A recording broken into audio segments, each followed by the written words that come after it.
They sent her to him like a curse wrapped in calico, the widowed woman no one wanted, a punishment disguised as a bargain. Caleb Monroe stood in the dust, watching the wagon approach, knowing 20 acres had cost him more than land ever should. The family called it a trade. He called it a trap. But when Iris Dalton stepped down with eyes that had already buried one man and survived his brother's schemes, Caleb realized the truth. She wasn't the punishment. She was the secret they were desperate to hide. And somewhere between silence and survival, she would become the treasure he never knew he'd been searching for. Stay with me until the end of this story. Hit that like button and comment what city you're watching from so I can see how far this tale travels. The Montana sky stretched wide and indifferent over Caleb Monroe's ranch, the kind of endless blue that made a man feel both free and insignificant all at once. He stood at the edge of his property line, one boot resting on the lower rail of a fence he'd mended 3 times that summer, and watched the dust rise on the eastern road. The wagon was coming, right on time, right on schedule, like a debt being called in. Caleb was 34 years old, weathered by sun and silence, and he'd spent the better part of the last decade building something out of nothing. 200 acres of grazing land, a modest herd, a house that didn't leak when it rained. These were the sum total of his ambitions, and they'd been enough. He'd never asked for more, never wanted complications, but land had a way of making men do things they'd otherwise refuse. 20 acres. That's what the Harlan family had offered. Prime grazing land that bordered his northern property, a stretch of grassland with a natural spring that would double the value of his herd come summer. They'd approached him 6 weeks ago, all smiles and handshakes, talking about neighborly agreements and mutual benefit. The eldest Harlan brother, Joseph, had done most of the talking. A broad-shouldered man with a politician's grin and a card-sharp's eyes. "We've got land you need," Joseph had said, leaning back in Caleb's kitchen chair like he owned it. "And we've got a situation that needs resolving." Caleb had learned long ago that when a man called something a situation, it usually meant trouble wearing a pleasant mask. "What kind of situation?" he'd asked. "Our brother's widow, Iris." Joseph had said the name like it tasted bitter. "Been living with the family since Thomas passed. It's been difficult. She needs a fresh start, a place of her own. We thought, seeing as you're out here alone running this whole operation by yourself," the implication had hung in the air like smoke. "You want me to take in your dead brother's wife," Caleb had said flatly, "in exchange for land." "We want to help her find independence," Joseph had corrected, that smile never wavering. "And help you expand your holdings. Everyone benefits." Caleb had wanted to throw them out, should have thrown them out. But 20 acres with a spring, that was the difference between scraping by and actually prospering. That was security. That was the future he'd been working towards since he'd first broken ground on this place. So he'd said yes. God help him, he'd said yes. Now the wagon was close enough that he could make out details. A single horse, sway-backed and tired. A driver he didn't recognize, probably hired from town. And a figure in the back, sitting perfectly still among what looked like a single bag and a wooden crate. Caleb pulled his hat down lower and started walking toward the house. He'd prepared a room, the small one off the kitchen that he'd been using for storage. Cleared it out, put in a bed frame he'd bought used from the widow Patterson, added a clean mattress and simple linens. It was sparse but functional. He wasn't running a charity house, and this wasn't a courtship. This was a business arrangement, pure and simple. She'd have her space. He'd have his. They'd share the land and nothing else. The wagon pulled up to the front of the house just as Caleb reached the porch. The driver, a grizzled man with tobacco-stained whiskers, nodded once but didn't speak. He set the brake and climbed down, moving around to help his passenger. Caleb watched as a woman's hand appeared, gripping the edge of the wagon bed. Then she stood, and for the first time he saw Iris Dalton clearly. She was not what he'd expected. Caleb had formed a picture in his mind over the past weeks. A worn-down woman, perhaps, broken by grief and grateful for rescue. Someone soft and pliable who would fade into the background of his life like wallpaper. Someone who would know her place and keep to it. The woman who stood in his wagon was none of those things. Iris Dalton was tall, nearly as tall as Caleb himself, with a frame that suggested strength rather than delicacy. She wore a plain dress of dark gray homespun, buttoned to her throat and dusted with road dirt. Her hair, a deep auburn shot through with threads of copper, was pulled back in a severe bun that emphasized the sharp angles of her face. High cheekbones, a jaw that looked like it could cut glass, and eyes, gray-green like storm water, that met his directly, unflinching, and utterly without warmth. She didn't look grateful. She didn't look broken. She looked furious. "Mrs. Dalton," Caleb said, removing his hat. Manners, even in strange circumstances. His mother had drilled that into him young. "Mr. Monroe." Her voice was low, controlled. She accepted the driver's hand and stepped down from the wagon with precise movements, like someone who'd learned not to make unnecessary gestures. "I assume the Harlans explained the arrangement." "They did." "Then we understand each other." The driver hauled down her bag, a single carpet bag, worn at the corners, and the wooden crate.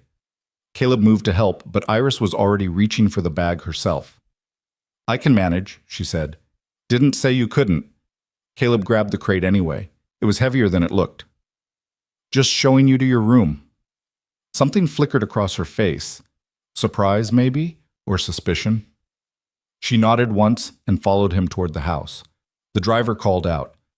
"Ma'am, the family said—" "Tell the family nothing," Iris interrupted, not turning around. "You've done your job. You can leave." Caleb glanced back in time to see the driver shrug and climb back onto his wagon. Within minutes, he was gone, leaving nothing but settling dust and the sound of Caleb's boots on the wooden porch. Inside, the house felt smaller with another person in it. Caleb had lived alone for so long that he'd forgotten what it was like to be aware of someone else's presence, someone else's breath in the same space. He led her through the front room, simple furniture, a stone fireplace, everything clean but plain, and into the kitchen. "This way," he said, opening the door to the small room he'd prepared. Iris stepped inside and stopped. She looked at the bed, the single window with its flour sack curtain, the empty shelf on the wall. Her expression didn't change, but Caleb saw her shoulders drop slightly, as if she'd been bracing for something worse. "It's not much," he said. "It's mine." She set the bag on the bed and turned to take the crate from him. Her fingers brushed his briefly, calloused, he noticed. Working hands. "That's more than I've had in 2 years. The admission caught him off guard. Before he could respond, she was moving past him, back into the kitchen. She surveyed the space with the same assessing look she'd given him earlier, cataloging, measuring, planning. "Where do you keep your flour?" she asked. "Pantry, left of the stove, but you don't have to—" "I eat, Mr. Monroe. That means I'll earn my keep." She was already pulling out a large bowl, checking the flour supply. "The Harlans may have sent me here like unwanted furniture, but I won't be treated like it. I'll work. We'll be clear on that from the start." Caleb leaned against the doorframe and studied her. In the better light of the kitchen, he could see the fine lines at the corners of her eyes, the thin white scar that ran along her left forearm below her pushed-up sleeve. She moved with economy and purpose, someone who'd learned to make every action count. "How long were you married?" he asked. Her hand stilled for just a moment. 3 years. "The Harlans said he died last year." "That's correct." She resumed measuring flour, not looking at him. "Thomas fell from a hayloft, broke his neck. They found him the next morning." The words were delivered without inflection, like she was reading from a grocery list. Caleb waited, but she offered nothing more. No tears, no trembling voice, no widow's grief. Just facts, stark and simple. "I'm sorry," he said, because it seemed like the thing to say. "Are you?" Now she did look at him, those stormwater eyes direct and challenging. "You didn't know him. You don't know me. Sorry is just a word people use when they don't know what else to say." "Fair enough," Caleb straightened. "Then I'll be straight with you, Mrs. Dalton.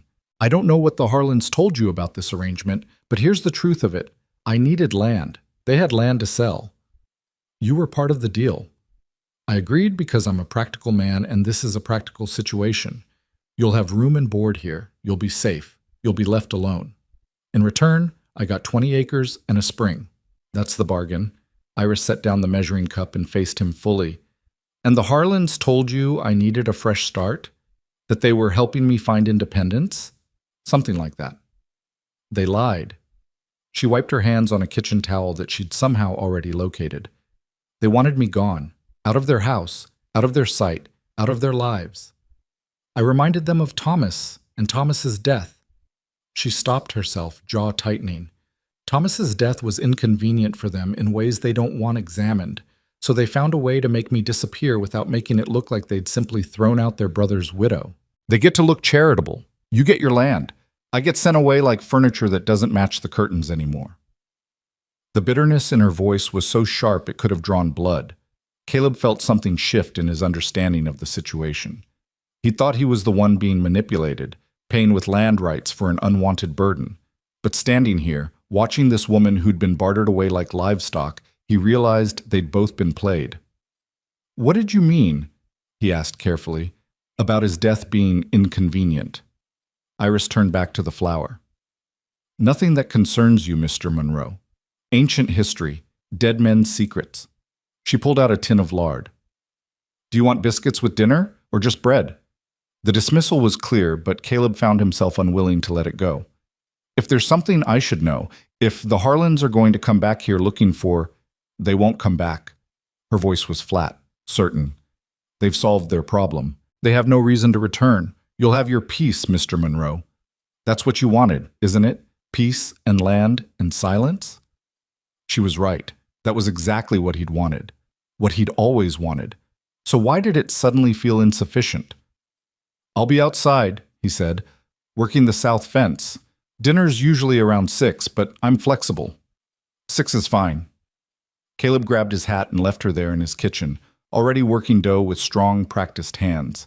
He stepped out into the afternoon heat and took a breath of air that suddenly felt too thin. He'd made a bargain. A simple, practical bargain. Land for lodging, resources for resources. It should have been straightforward, but as he walked toward the barn to get his tools, Caleb couldn't shake the feeling that Joseph Harlan had smiled so wide because he'd known something Caleb didn't. That the situation needing resolution was bigger and darker than a simple inconvenient widow, and that Iris Dalton, standing in his kitchen with her angry eyes and her careful words, was either the victim of something terrible or the cause of it. He didn't know which possibility worried him more. The first 3 days passed in a silence so complete it felt like its own living thing. Caleb kept to his routines, up before dawn, checking the herd, mending fence, hauling water, the endless small tasks that kept a ranch from sliding into chaos. He ate breakfast before Iris woke and took dinner after the sun was fully down, finding his plate waiting for him on the stove, covered with a clean towel. They existed in the same space like ghosts haunting different rooms. On the morning of the 4th day, Caleb came in early. A fence post had snapped clean through, and he'd run out of replacement wood, to find Iris standing in the kitchen doorway, staring at something outside. "Problem?" he asked. She didn't startle. "That garden plot. Behind the house. Has anyone used it?" Caleb looked where she was pointing. There was indeed a square of land, maybe 20 by 20 feet, marked off by old stones. The previous owner had kept vegetables there, but Caleb had never bothered. He got what he needed from town when he made his monthly supply runs. "Not in years," he said. "Why?" "Because it's a waste." Iris turned to look at him. "Good soil, southern exposure, close to the kitchen. It should be growing something." "Feel free," Caleb said. "If you want a garden, garden. Makes no difference to me." Something in her expression shifted, not quite softening, but easing slightly. "I'll need seeds, tools, a spade, at minimum." "There's tools in the barn. 3rd stall. As for seeds," Caleb considered. "I'm going into town Friday. You can make a list." "I have money," she said quickly. "I'll pay you back." "Didn't ask you to." "I'm telling you I will." They stood there in the early morning light, locked in a battle of wills over something as simple as garden seeds. Finally, Caleb nodded. "Friday," he repeated, and left her standing there. But when Friday came and he rode into town, he found himself in the general store with Iris's list in his hand, buying twice as many seed packets as she'd requested. Tomatoes and beans, squash and carrots, herbs he couldn't even name. When the shopkeeper, old Samuel Frost, raised an eyebrow, Caleb just shrugged. "Starting a garden," he said. "Didn't know you had the interest, Caleb." "I don't, but—" He paused, surprised by what he was about to say. "Someone else does." Samuel's other eyebrow joined the first. "Someone else? You got a woman out there, Monroe?" I got a lodger, business arrangement. But Samuel was already grinning. A woman lodger, business arrangement. Right. Well, you tell this business arrangement that she'll want these too. He added packets of flower seeds, hollyhocks, and black-eyed Susans. No garden's complete without something pretty. Caleb almost protested, but something stopped him. He paid for the flowers too. When he got back to the ranch, evening was falling. He found Iris behind the house, wielding a spade like a weapon, turning over soil that hadn't been touched in half a decade. She'd been at it for hours, clearly. Her dress was dirty, sweat darkened the back of her neck, and her hair had come partially loose from its severe bun. She looked alive.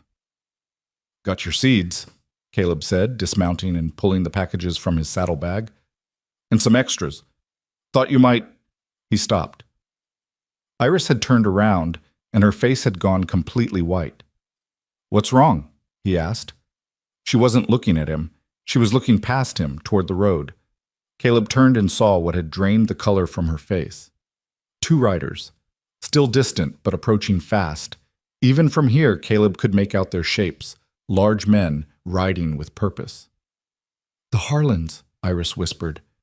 They came back. Her hand gripped the spade so hard her knuckles went bone white. I thought you said they wouldn't come back, Caleb said quietly. I was wrong. Her voice was hollow. God help me. I was wrong.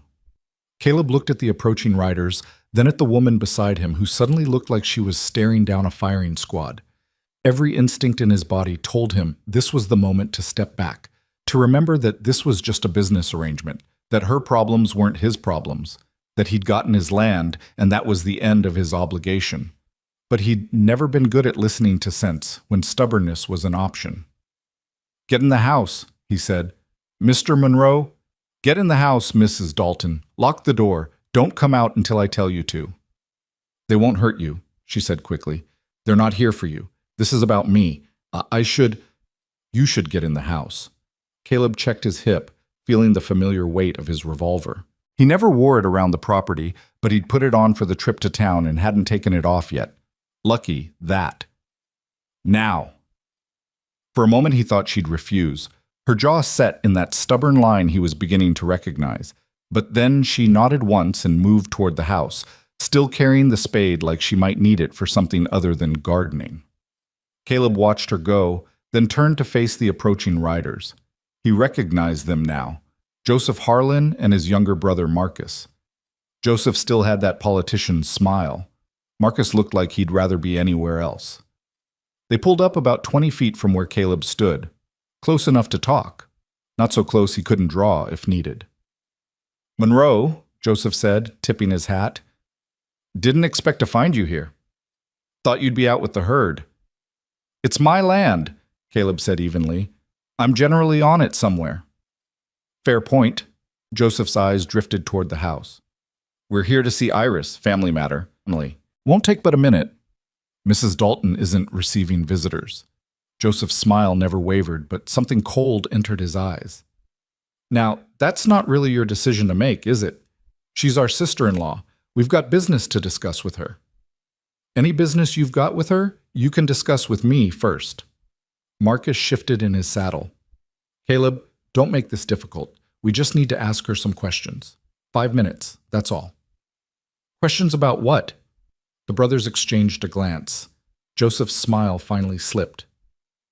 About Thomas's death, he said quietly. There's been concerns raised. Things that don't add up. We need her to come back to town, talk to the sheriff, clear some things up. Caleb felt his blood go cold.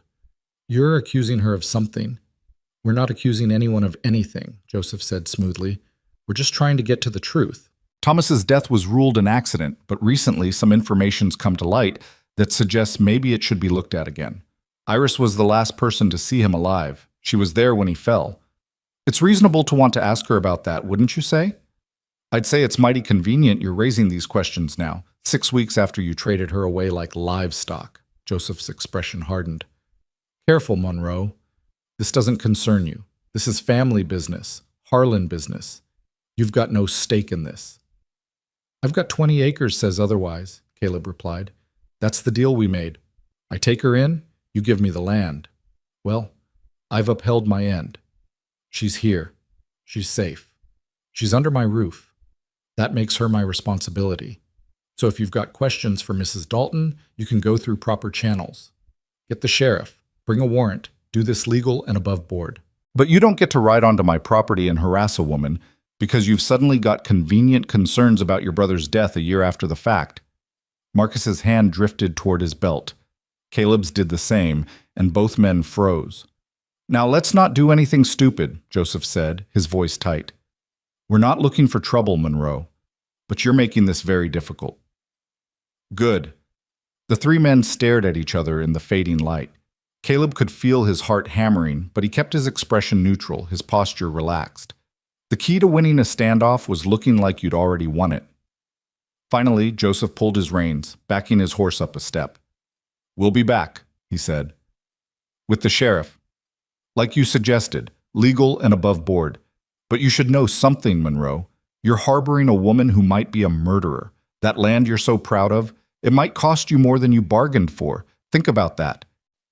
They turned their horses and rode back the way they'd come, disappearing into the dusk. Caleb stood there until they were out of sight, then walked slowly to the house. His hands were shaking, reaction, adrenaline leaving his system. He'd talked big, but if they'd pushed it, if Marcus had drawn... The door opened before he reached it. Iris stood there, pale but composed, still holding that damned spade. You shouldn't have done that, she said. Probably not. They'll come back, like he said, with the law. I know. And when they do, when the sheriff asks questions, I won't have good answers. Her voice cracked slightly. I can't give them what they want. Caleb looked at her, really looked at her.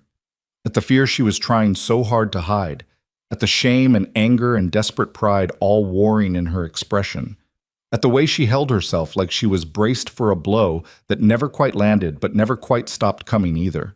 Then maybe, he said slowly, you should tell me what really happened, before they come back. Before this gets any worse, tell me the truth, Mrs. Dalton. All of it. For a long moment she said nothing. Then she nodded once and stepped back, letting him into his own house, into whatever storm was coming, into the bargain he'd made that was turning into something far more complicated than 20 acres and a spring. Make coffee, she said quietly.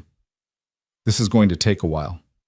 And as Caleb lit the lamp and stoked the stove, as Iris set down the spade and sank into a kitchen chair like all the strength had left her legs, the last light of day faded completely. The darkness that came in its wake felt prophetic. The coffee took longer to brew than it should have. Caleb watched Iris's hands as she measured the grounds, steady, deliberate, like she was buying herself time to arrange words she'd kept locked away. The kitchen lamp cast long shadows across the table between them, and outside the Montana night settled in with its usual chorus of crickets and distant cattle lowing. When she finally sat down across from him, two steaming cups between them, her face had that carved stone quality again, prepared for judgment. Thomas Harlan was 23 when we married, she began without preamble. I was 19. My father had died the winter before, and my mother the summer after that. Cholera. I had no family, no money, and no prospects. When Thomas showed interest, when his family approved the match, I thought... She stopped, lips pressing together. I thought I was fortunate. Caleb said nothing, just wrapped his hands around the hot cup and waited. He was charming at first, brought me flowers, said pretty things. The Harlans had money, land, standing in the community. His mother made it clear I was marrying up, that I should be grateful for the opportunity, so I was. Grateful. The word came out bitter. I was so damned grateful I didn't see what was underneath all that charm until it was too late. What was underneath? Caleb asked quietly. Iris's fingers tightened around her cup. Cruelty. The casual kind at first. Little comments about my cooking, my appearance, my worthlessness. How lucky I was that he'd taken pity on me. How no one else would have wanted damaged goods. She took a breath. Then the casual kind became the deliberate kind. He'd break things I cared about, small things, a hairbrush my mother had given me, a book I'd had since childhood, and say it was an accident. He'd grab my arm hard enough to bruise and apologize so sweetly afterward that I'd feel guilty for flinching. Caleb felt something cold settle in his chest. He'd known men like that. Hell, he'd grown up with a father like that. The Harlans knew? He asked. They knew. They didn't care. Thomas was the youngest, the favored one. Joseph was ambitious and Marcus was dutiful, but Thomas was the charmer, the one who could talk his way into or out of anything. They indulged him. When I went to his mother once, showed her the bruises, she told me that marriage required patience, that I needed to learn to manage his moods better. Iris's laugh was harsh. Manage his moods, as if his temper was my responsibility. How long did this go on? 3 years. 3 years of walking on eggshells, trying to be smaller, quieter, more invisible, trying to be whatever would make him happy, so he'd stop. She stopped herself, jaw working. But nothing ever made him happy. Not for long. He drank, more and more as time went on. When he drank, he got mean. When he got mean, he got rough. And when I finally started fighting back, when I stopped apologizing for existing, he got dangerous. The kitchen was silent except for the soft hiss of the oil lamp. Caleb could see the effort it took her to keep her voice steady, to push these words out into the light where they could be examined. The night he died, she continued, he'd been drinking since noon. We'd had a fight. I'd burned the supper or folded his shirts wrong. I can't even remember what started it. He went out to the barn, took a bottle with him. I thought he'd sleep it off in the hay like he sometimes did. I went to bed. She paused, and Caleb saw her throat work as she swallowed. Around midnight, I heard shouting, not words, just noise. I got up, went outside, and I could hear him in the barn loft stumbling around, cursing. I called up to him, asked if he was all right. He screamed at me to mind my own business, that he didn't need a useless woman checking on him. So I went back inside. And then? And then nothing. I went to bed. I fell asleep. In the morning, Marcus came pounding on the door. They'd found Thomas at the bottom of the loft ladder. His neck was broken. The bottle was shattered next to him. The whole loft reeked of whiskey. Iris met Caleb's eyes directly. He fell. He was drunk, it was dark, and he fell. That's the truth. Caleb studied her face, looking for deception and finding none. Just exhaustion and something that might have been shame. But, he prompted, because there was clearly more. But I heard him fall, she said softly. I was in the house, and I heard the crash, the sound of the bottle breaking. I heard it, and I knew something had happened, and I didn't get up. I didn't go check. I just lay there in the dark and listened to the silence afterward. The confession hung between them like smoke. I didn't kill him, Iris continued, her voice gaining strength. But I didn't save him either. I don't know if he died instantly or if he lay there suffering. I don't know if I could have done anything, but I didn't try. And when they found him dead in the morning, my first feeling wasn't grief. It was relief.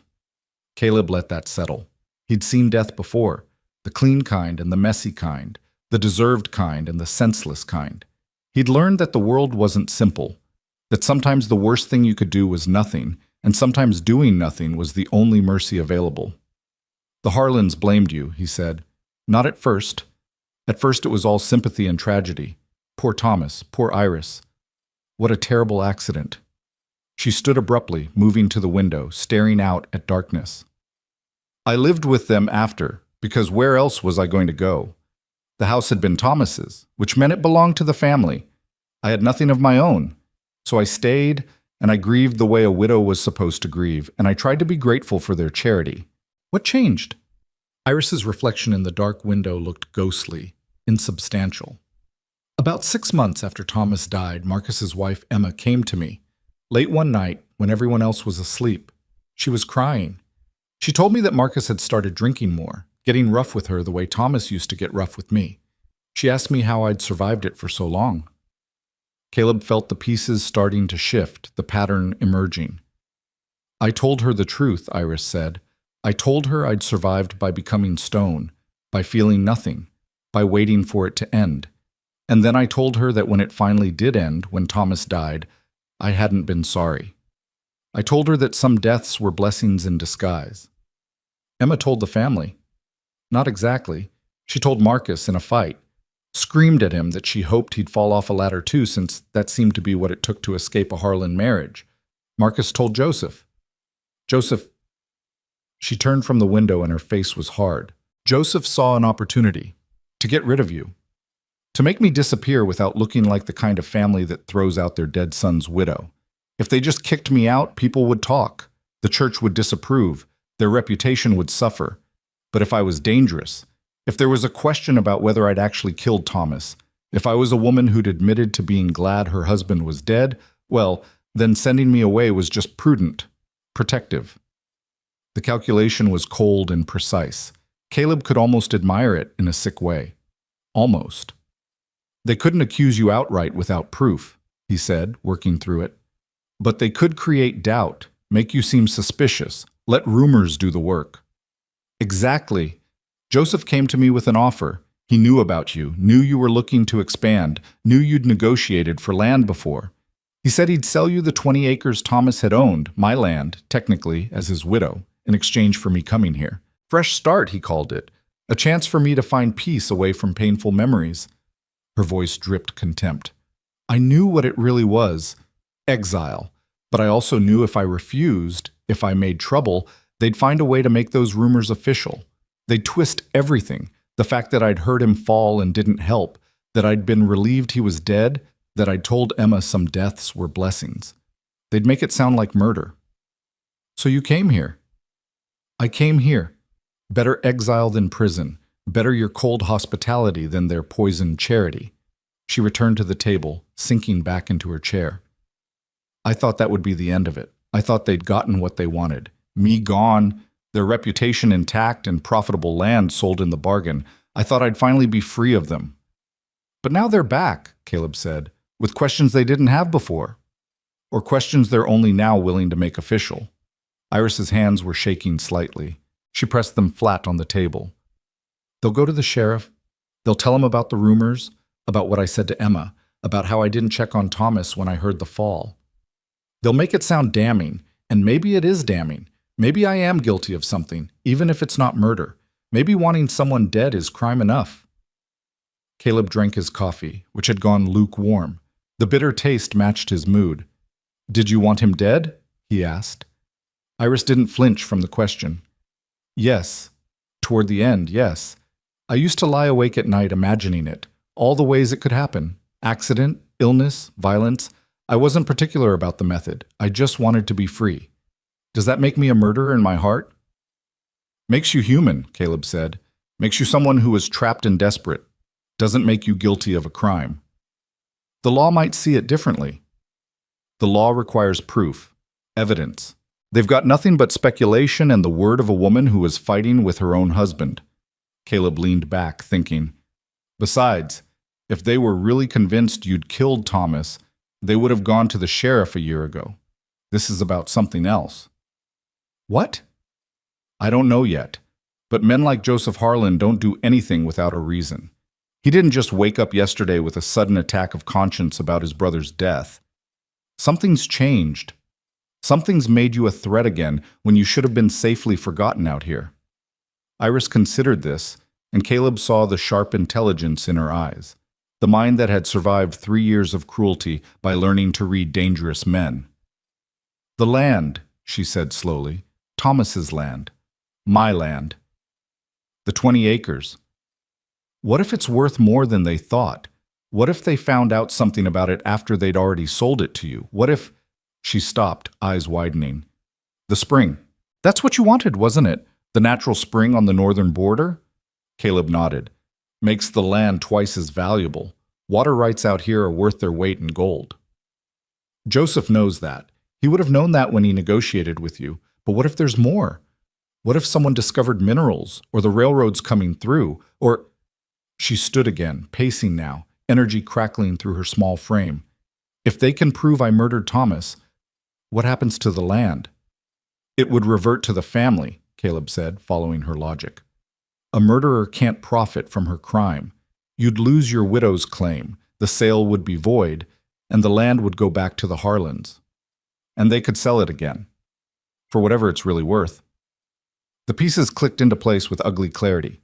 This wasn't about justice for Thomas. This wasn't even about punishing Iris. This was about money, about land, about the oldest motivation in the Montana Territory, greed dressed up as righteousness. We need to know what changed, Caleb said. What made that land suddenly worth reclaiming? How do we find that out? I'll go to town tomorrow, talk to people. The land office, the surveyor, maybe the railroad company office if there is one. Someone will know if there's been new developments. He met her eyes across the table. But we need to be ready for them to come back before I find answers. They said they'd bring the sheriff, and I believe them. We need to figure out what you're going to say. The truth, Iris said. I'll tell the truth. The truth is complicated. The truth makes you look suspicious even if you're innocent. Then what do you suggest? That I lie? Caleb shook his head. I suggest you tell the truth carefully. You heard your husband in the barn. You called to him. He told you to leave him alone. You went to bed. You woke up when Marcus came with the news. That's all factual. That's all true. But I heard him fall. Did you? Caleb interrupted. Are you sure what you heard was him falling? Could have been anything. A bottle breaking, tools clattering. Could have been him knocking things over while he was drunk. You were half asleep in a house 50 feet from the barn. You can't be certain what you heard. Iris stared at him, understanding dawning. You want me to change my story. I want you to tell a version of the truth that doesn't hand them ammunition. The part about being glad he was dead, about telling Emma that his death was a blessing, that's between you and Emma and whatever conscience you've got. It's not evidence of a crime. And if they bring it up, you say you were speaking emotionally, that you were hurt and angry about your marriage, and you said things you regret. That's reasonable. That's understandable. That's manipulation, Iris said, but there was no heat in it, just weariness. That's survival, Caleb corrected. Joseph Harlan is playing a game, and he's playing it to win. If you walk into this treating it like a confessional, like honesty will save you, you're going to lose. You need to be smarter than that. You need to be harder than that. For a long moment, Iris didn't respond. Then slowly, she nodded. All right, she said. All right. I'll be careful with the truth. They sat in silence after that, the coffee growing cold between them. Outside, the wind had picked up, carrying with it the smell of rain that might or might not come. The lamp flickered, and Caleb reached over to turn up the wick. Why are you helping me? Iris asked suddenly. You got your land. The bargain's complete. You could let them take me, wash your hands of the whole mess, keep the property. Why fight for someone you barely know? Caleb had been asking himself the same question since he'd faced down the Harlan brothers in his yard. The practical answer was that if the sale was voided, he'd lose the land anyway. But that wasn't the whole truth, and they'd just spent an hour talking about the importance of truth. I don't like being played, he said finally. I don't like being used. Joseph Harlan sold me that land knowing full well he might try to take it back. He made me part of his scheme without my knowledge or consent. That sits wrong with me. That's not the only reason, Iris said, watching him with those two perceptive eyes. No, it wasn't.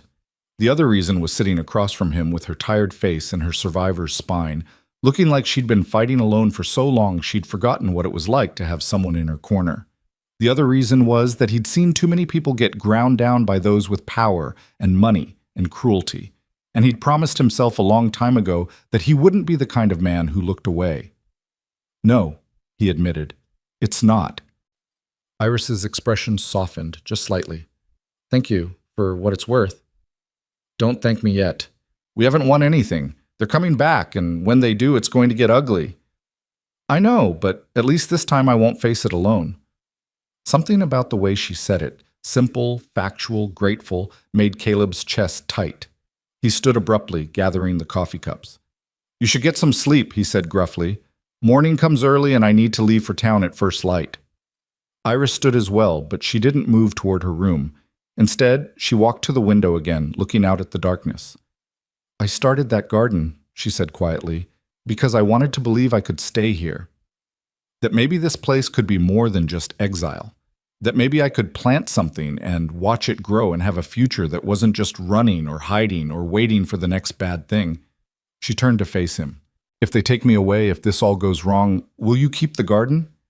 The question caught him off guard. It was such a small thing, such a simple request, and yet it felt enormous. I will, he said. I promise. She nodded, satisfied, and finally retreated to her small room off the kitchen.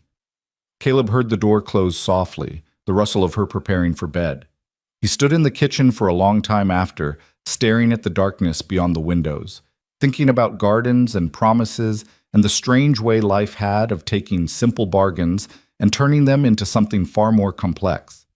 Eventually, he banked the fire, turned down the lamp, and made his way to his own room at the back of the house. But sleep didn't come easy. He lay awake listening to the wind, planning what he'd say and where he'd go and how he'd fight if it came to that. And in the room off the kitchen, Iris Dalton lay awake too, wondering if honesty had ever really saved anyone, or if survival always required a little bit of careful sin. The morning came gray and threatening, clouds piling up on the western horizon like a bruise.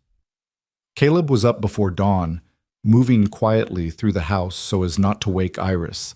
But when he emerged from his room, she was already in the kitchen, fully dressed, pulling biscuits from the oven.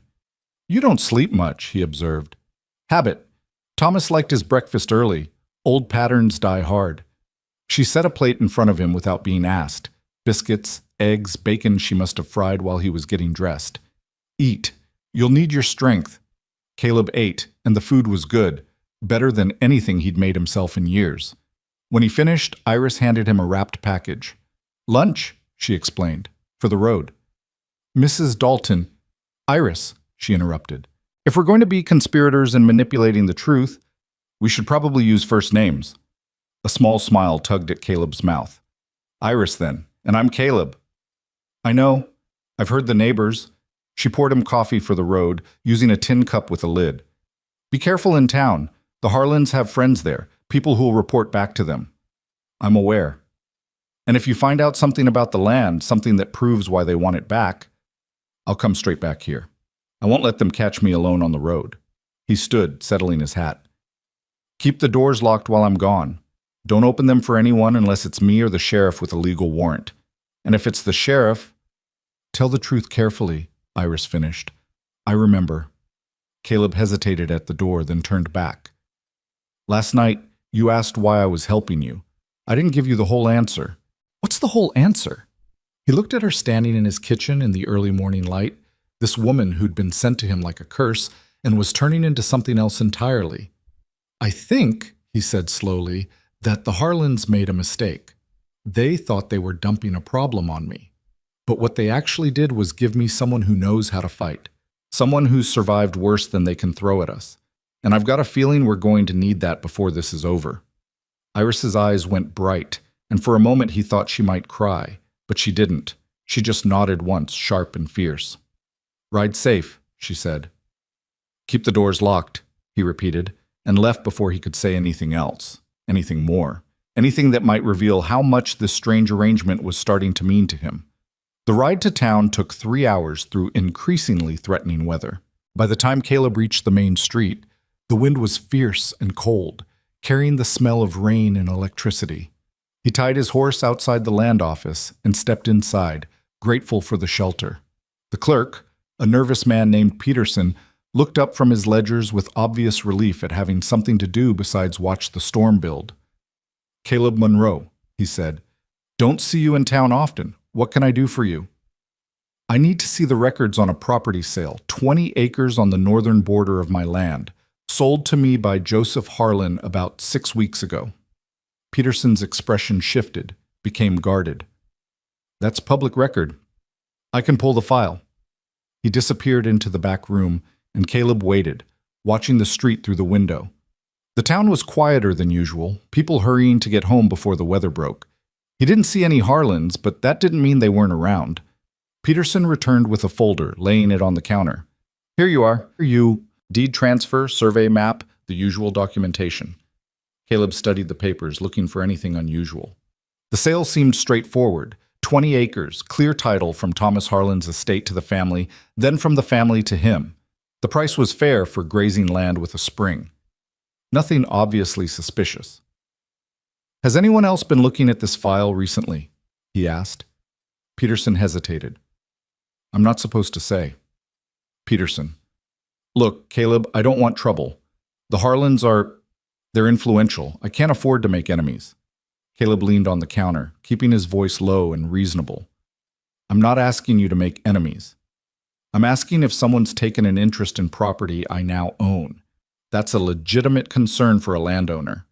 The clerk chewed his lip, then sighed. Joseph Harlan was here 2 weeks ago, wanted to see the survey map, spent a long time studying it, asked about mineral rights. There it was, the confirmation they needed. Mineral rights, Caleb repeated. Did he say why? No, but right after he left, a man came in. Well-dressed, city type. Asked to see the same map, said he was with a mining company out of Denver. Caleb felt his pulse quicken. What kind of minerals? Didn't say, but he was real interested in the spring area. Asked if the water rights were included in your purchase. Peterson lowered his voice further. Between you and me, Caleb, I'd hold tight to that land. Word is there might be silver in those hills. Not a lot, maybe, but enough to make it worth someone's time. Silver. Of course. It explained everything, why the Harlans wanted the land back, why they were willing to destroy Iris's reputation to get it, why Joseph had that particular gleam in his eye. Thank you, Peterson. This helps. Caleb, be careful. The Harlans don't take kindly to people standing between them and money. I'm learning that. Caleb left the land office just as the first heavy drops began to fall. He should have headed straight back to the ranch, but something made him detour to the sheriff's office. Better to know if the Harlans had made their accusations official yet. Sheriff Tom Brennan was a fair man, as far as Caleb knew, but he was also practical. He enforced the law, but he was also aware of who held power in the county. When Caleb walked in, Brennan looked up from his desk with an expression that was half greeting, half wariness. Caleb, didn't expect to see you today. Didn't expect to be here. But I've got a situation and I wanted to get ahead of it. This about the Harlan matter? So they had been here. Caleb kept his expression neutral. Depends on what they told you. Brennan sighed and leaned back in his chair. Sit down. Let's talk about this before it gets out of hand. Caleb sat, water dripping from his coat, onto the wooden floor. Joseph and Marcus Harlan came to see me yesterday, Brennan began. Said they've got concerns about their brother Thomas's death. Said his widow, who I understand is staying at your place now, might have had something to do with it. Based on what evidence? Based on the fact that she heard him fall and didn't check on him. Based on things she said to family members about being glad he was dead. Based on... He paused. Look, Caleb, they've got enough to make me ask questions. That's all this is right now, questions. Questions that conveniently arise right after a mining company shows interest in land that belonged to Thomas's widow. Brennan's eyes sharpened. What are you talking about? Caleb told him about the land sale, about Peterson's information, about the timing of the Harlan's sudden concern for justice. When he finished, Brennan was silent for a long moment. You're saying this is about mineral rights, not murder, the sheriff finally said. I'm saying the timing is suspicious as hell. They were happy enough to ship Iris off to my place 6 weeks ago. Now suddenly they're worried she might be a killer, right after someone discovers there might be silver on that land? That's speculation. So is their murder theory. Difference is, mine has a financial motive that makes sense. Brennan rubbed his face. This is going to be a mess. It doesn't have to be. You investigate properly. You look at the evidence, or lack of it. You consider the timeline. You ask yourself who benefits if Iris Dalton is convicted of murder. And if I determine there's enough evidence to bring charges, then we'll deal with that when it comes. But I'm asking you to be thorough, to not let the Harlan's influence push you into arresting a woman based on gossip and speculation. The sheriff studied him for a long moment. You've gotten mighty protective of a woman you've known for less than 2 months. I've gotten protective of what's right, Caleb corrected. There's a difference. Outside thunder rumbled, close enough to rattle the windows. The storm was here. I'll investigate properly, Brennan said finally. But I will investigate. I'll need to talk to Mrs. Dalton. And if the evidence points toward her involvement, if the evidence actually points that way, I won't stand in your way. But make sure it's evidence, Tom. Not just the word of men who have a lot to gain from her being found guilty. Caleb stood to leave, but Brennan called him back. One more thing. The Harlans mentioned that Mrs. Dalton's husband had been rough with her, that there was violence in the marriage. You asking or telling? I'm saying that if that's true, it gives context. Doesn't excuse murder if it happened, but it gives context. Juries understand self-defense. They understand desperate women in bad situations. It was as close to sympathy as a lawman could offer while still doing his job. Caleb nodded once. I'll keep that in mind. The ride home was miserable. The storm broke fully just as Caleb left town, turning the road into a river of mud. Rain came down in sheets, cold and punishing, and lightning split the sky with enough frequency to spook his horse. It took twice as long to get back to the ranch, and by the time he arrived, soaked through and shivering, full dark had fallen. The house was dark except for a single lamp in the kitchen window. Caleb put his horse in the barn, rubbing him down and giving him extra feed for enduring the journey, then slogged through ankle-deep mud to the house. Iris had the door open before he reached it, and her face was tight with worry.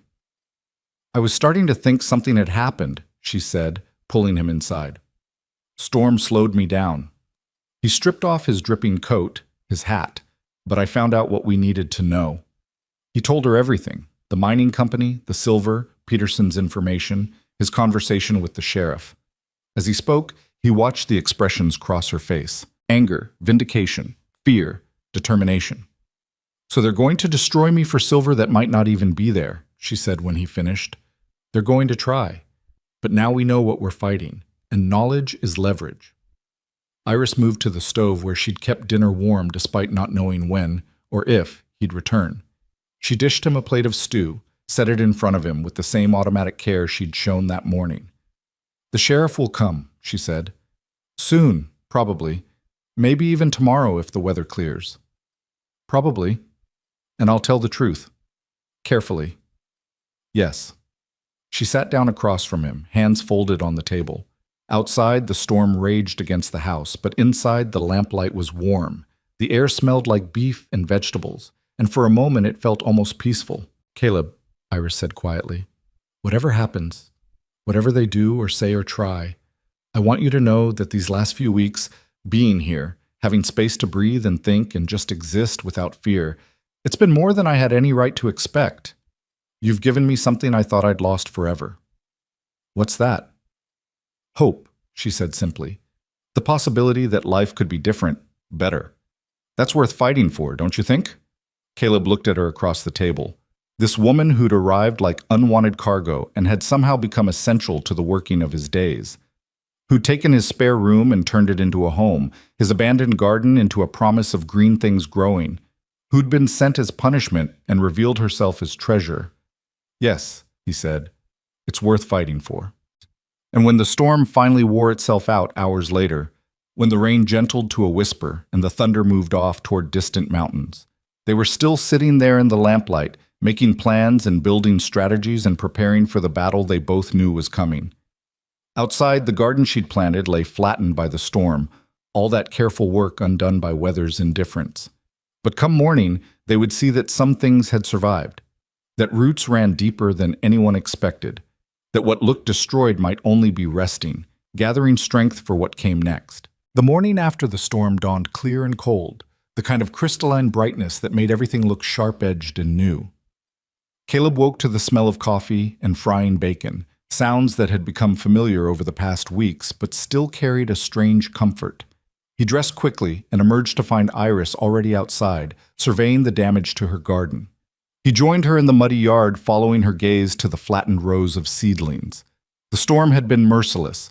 Young tomato plants lay broken and scattered, bean poles had been torn from the ground, and the carefully turned soil had washed into runnels and gullies. Weeks of work destroyed in a single night. Iris stood perfectly still, her face unreadable. Then, slowly, she crouched down and began examining the wreckage more closely.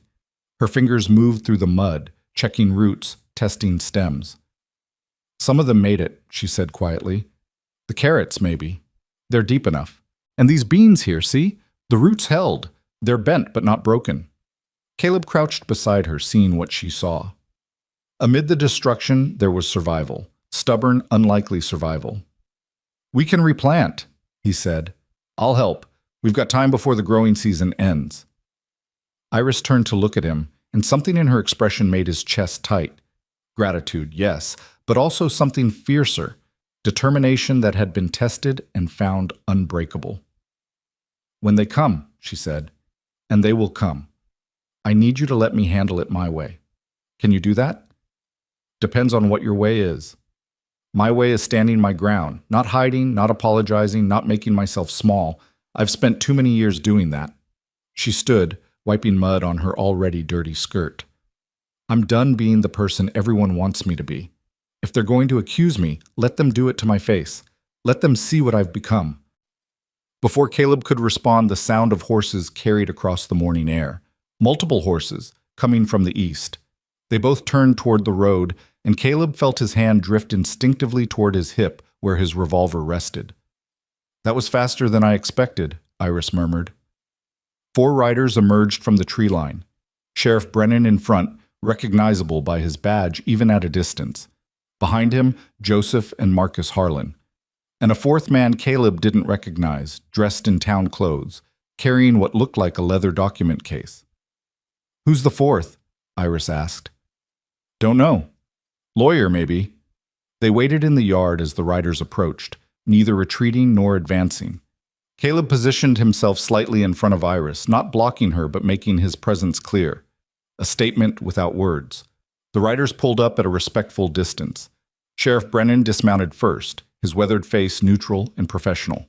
Joseph Harlan followed, that politician's smile already in place. Marcus looked uncomfortable, and the 4th man simply observed with cold, calculating eyes. Caleb, Mrs. Dalton. Brennan tipped his hat. I apologize for the early visit, but this matter needs addressing. Sheriff, Caleb acknowledged. You want to come inside, have some coffee while we talk? I'm afraid this isn't a social call. Brennan pulled a folded paper from his coat. Mrs. Dalton, I have questions regarding the death of Thomas Harlan. I need you to come into town. Give a formal statement. It's not an arrest, he added quickly, seeing Caleb's expression darken. Just questions. Official record. Questions based on what evidence? Caleb demanded. Joseph Harlan stepped forward. Based on information that's come to light suggesting my brother's death wasn't the simple accident we all believed it to be. Information, Iris said, her voice cutting and clear. You mean rumors you've been spreading, stories you've twisted to serve your purpose. Joseph's smile never wavered. I mean testimony from family members, statements you made about being glad Thomas was dead, about his death being a blessing. Those are your words, Iris, your admission. Admission of what? Relief that an abusive marriage ended? That's not a crime, Joseph. That's honesty. Marcus shifted uncomfortably in his saddle. Iris, nobody's saying you meant to. We just need to understand what happened that night. For closure. For the family. The family, Iris repeated, and laughed without humor. The family that watched Thomas terrorize me for 3 years and did nothing. The family that told me to be more patient, more understanding, more invisible. That family wants closure? The 4th man finally spoke, his voice smooth and educated. Mrs. Dalton, I'm Arthur Pemberton, attorney for the Harlan estate. Perhaps we could discuss this more civilly. The sheriff is simply doing his duty in investigating questions that have arisen. Surely you can see the wisdom in cooperating. I can see the wisdom in knowing who I'm dealing with, Iris shot back. An estate attorney. Interesting. Tell me, Mr. Pemberton, what exactly is the Harlan estate claiming?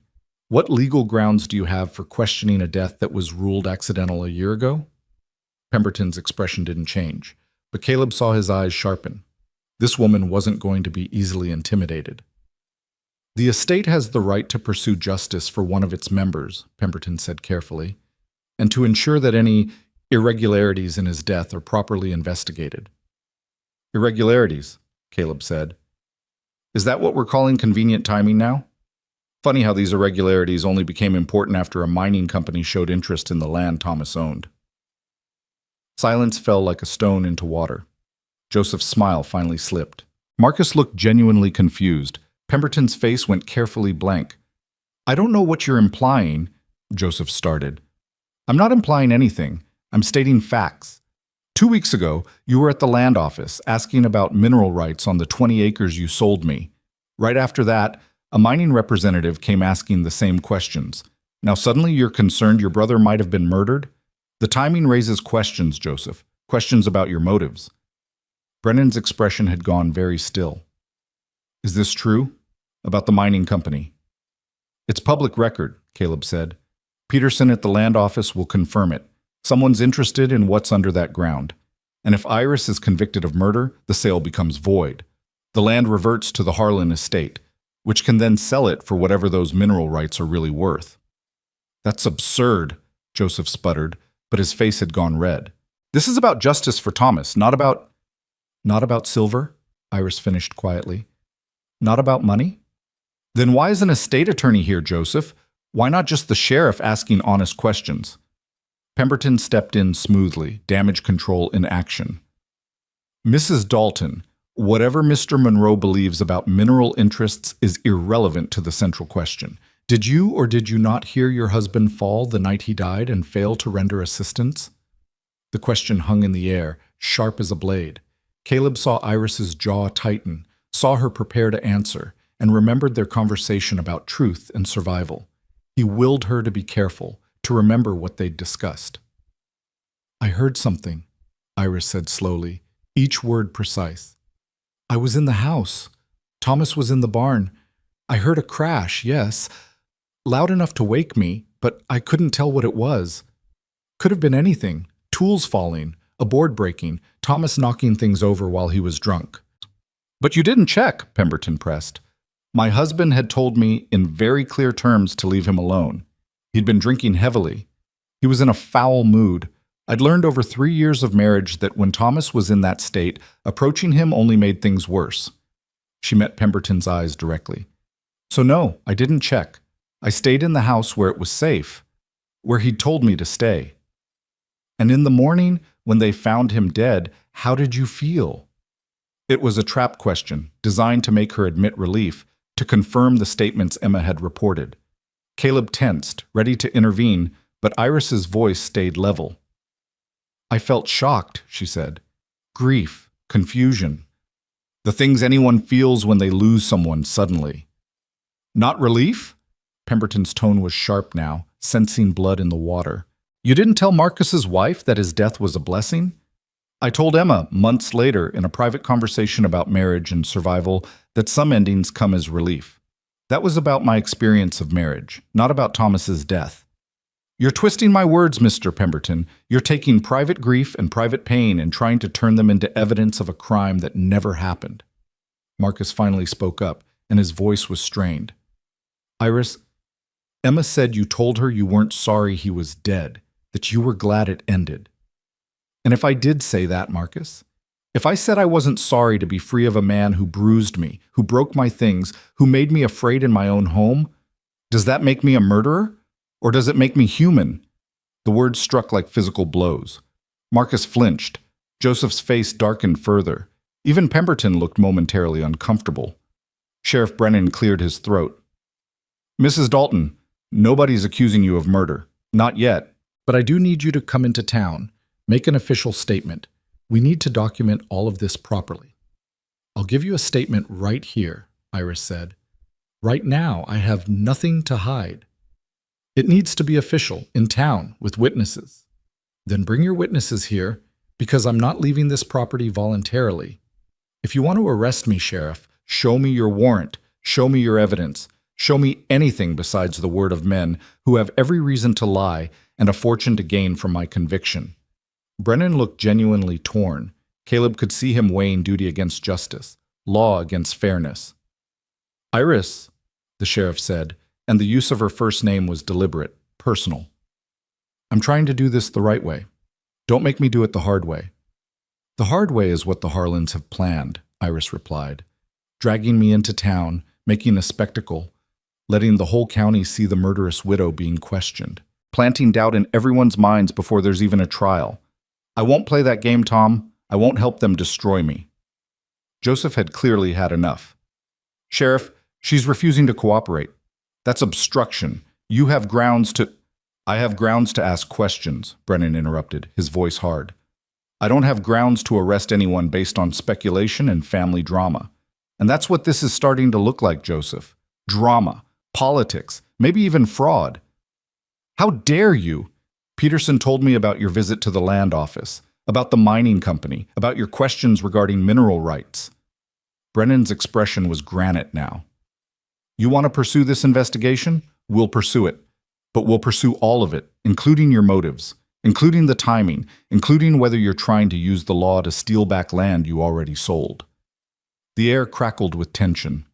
Caleb's hand stayed near his revolver, ready for this to go sideways at any moment.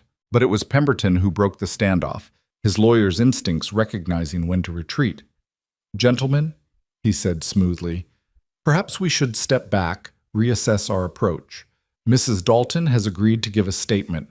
Sheriff Brennan is willing to investigate. Let's not turn this into something uglier than it needs to be. It's already ugly, Iris said quietly.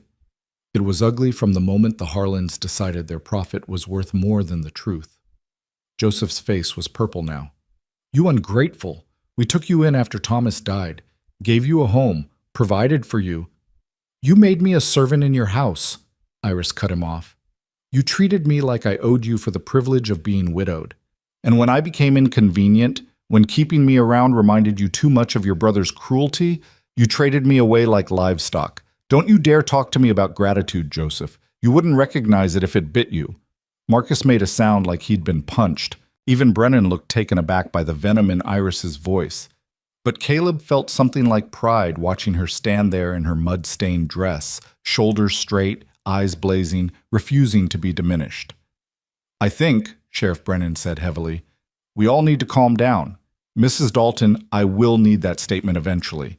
But I'm willing to take it here on your terms, if you're willing to cooperate. When? Iris asked. Tomorrow. I'll bring a deputy as witness, keep it official but small.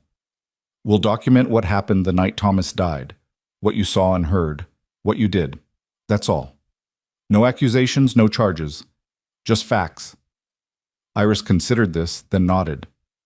Tomorrow. But only you and your deputy, Sheriff. No Harlans, no lawyers. Just the law. Agreed. Joseph looked like he wanted to argue, but Pemberton put a restraining hand on his arm. The lawyer had clearly recognized that pushing harder now would only make things worse. This isn't over, Joseph said, his voice low and ugly. You think you're clever, hiding behind Monroe and his land, but the truth will come out. One way or another, Iris, you'll answer for what you did. I already have answered, Iris replied. The truth is I survived you. I survived your family. I survived Thomas. And I'll survive this too, no matter what you throw at me. The riders turned to leave, but Marcus lingered a moment longer. He looked at Iris with something that might have been regret. He really hurt you, Marcus said quietly. Thomas. Emma told me some of it, but I didn't want to believe it. I know, Iris said, and her voice softened slightly. It's hard to see the worst in people we love, but that doesn't make the worst any less real. Marcus nodded slowly, then followed his brother and the lawyer back toward town. Sheriff Brennan was the last to mount up. Mrs. Dalton, he said to him, Caleb, tomorrow, like we agreed. And for what it's worth, he paused, choosing his words carefully. I knew Thomas Harlan, drank with him a few times. He had a mean streak when he was in his cups. I didn't know it extended to his home life, but I'm not surprised to hear it. That doesn't mean I can ignore questions about his death, but it does mean I'll investigate fairly, all aspects of it. That's all we're asking, Caleb said. After they left, Caleb and Iris stood in the yard, watching the dust settle. The confrontation had lasted maybe 20 minutes, but Caleb felt exhausted, adrenaline draining from his system. You were magnificent, he said finally. Iris laughed shakily.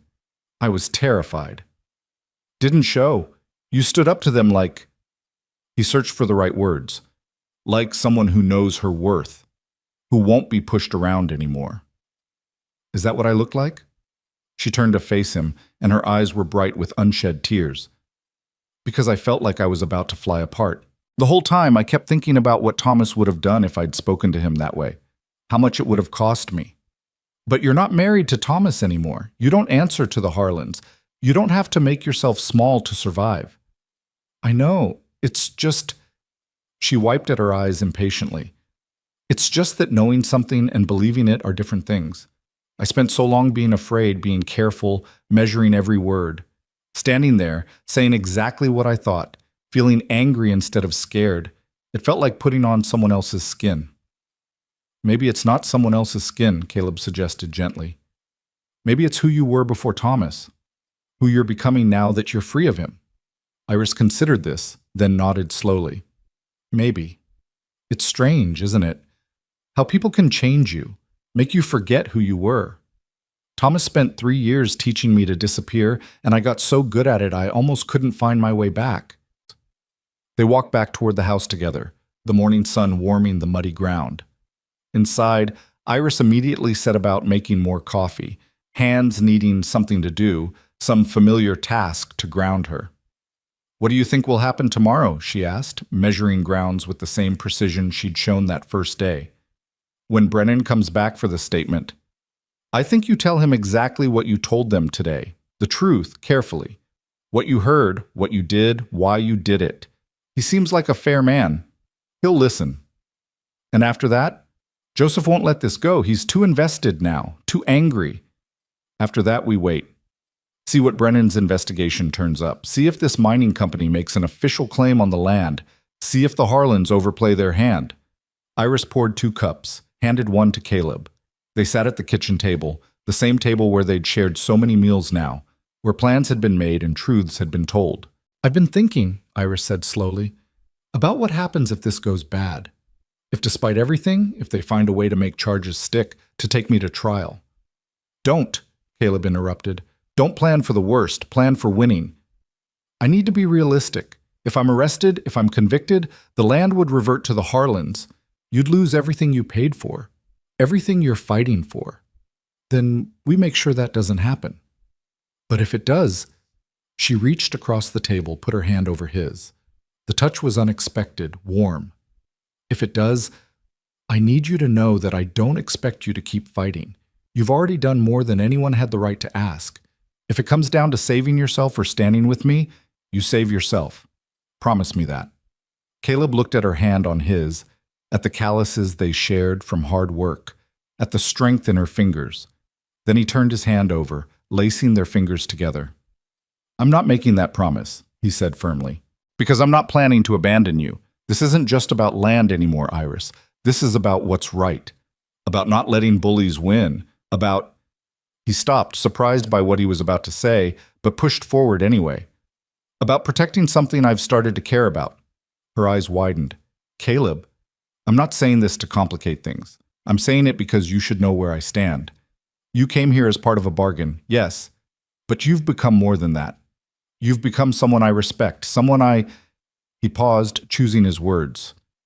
"Someone I want in my life, not as an obligation, as a choice." Iris's throat worked.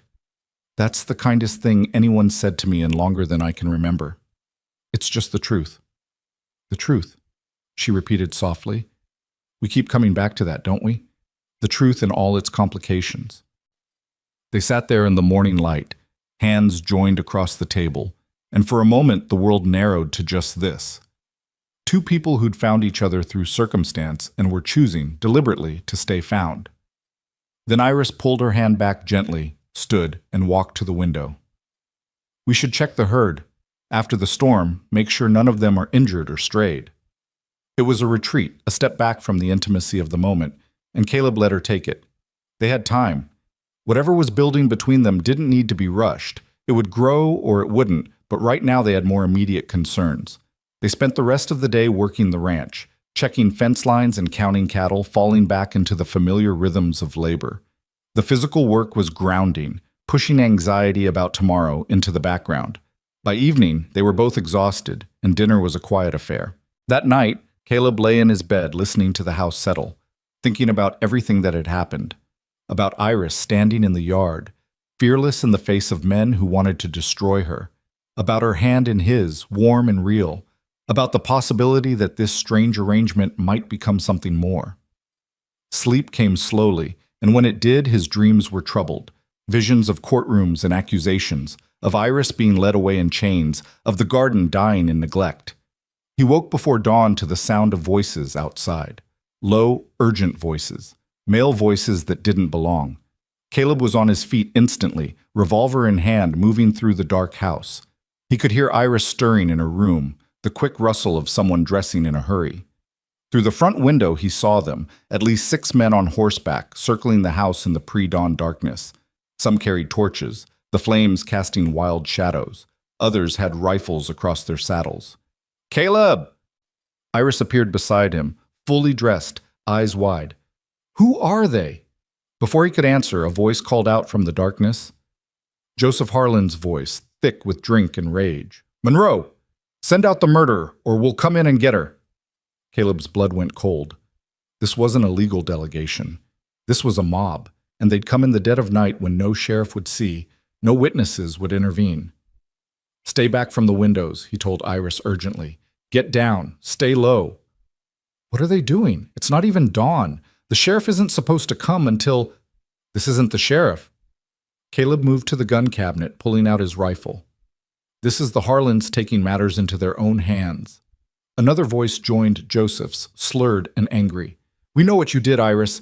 We know you killed him. Come out and face justice." "That's not Joseph," Iris whispered. "That sounds like, is that Robert, Thomas's cousin?" "Sounds like they've recruited help. Probably been drinking all night, working themselves up." Caleb checked his ammunition, calculating odds he didn't like. 6 men, maybe more, all armed, all convinced of Iris's guilt, or at least willing to pretend they were.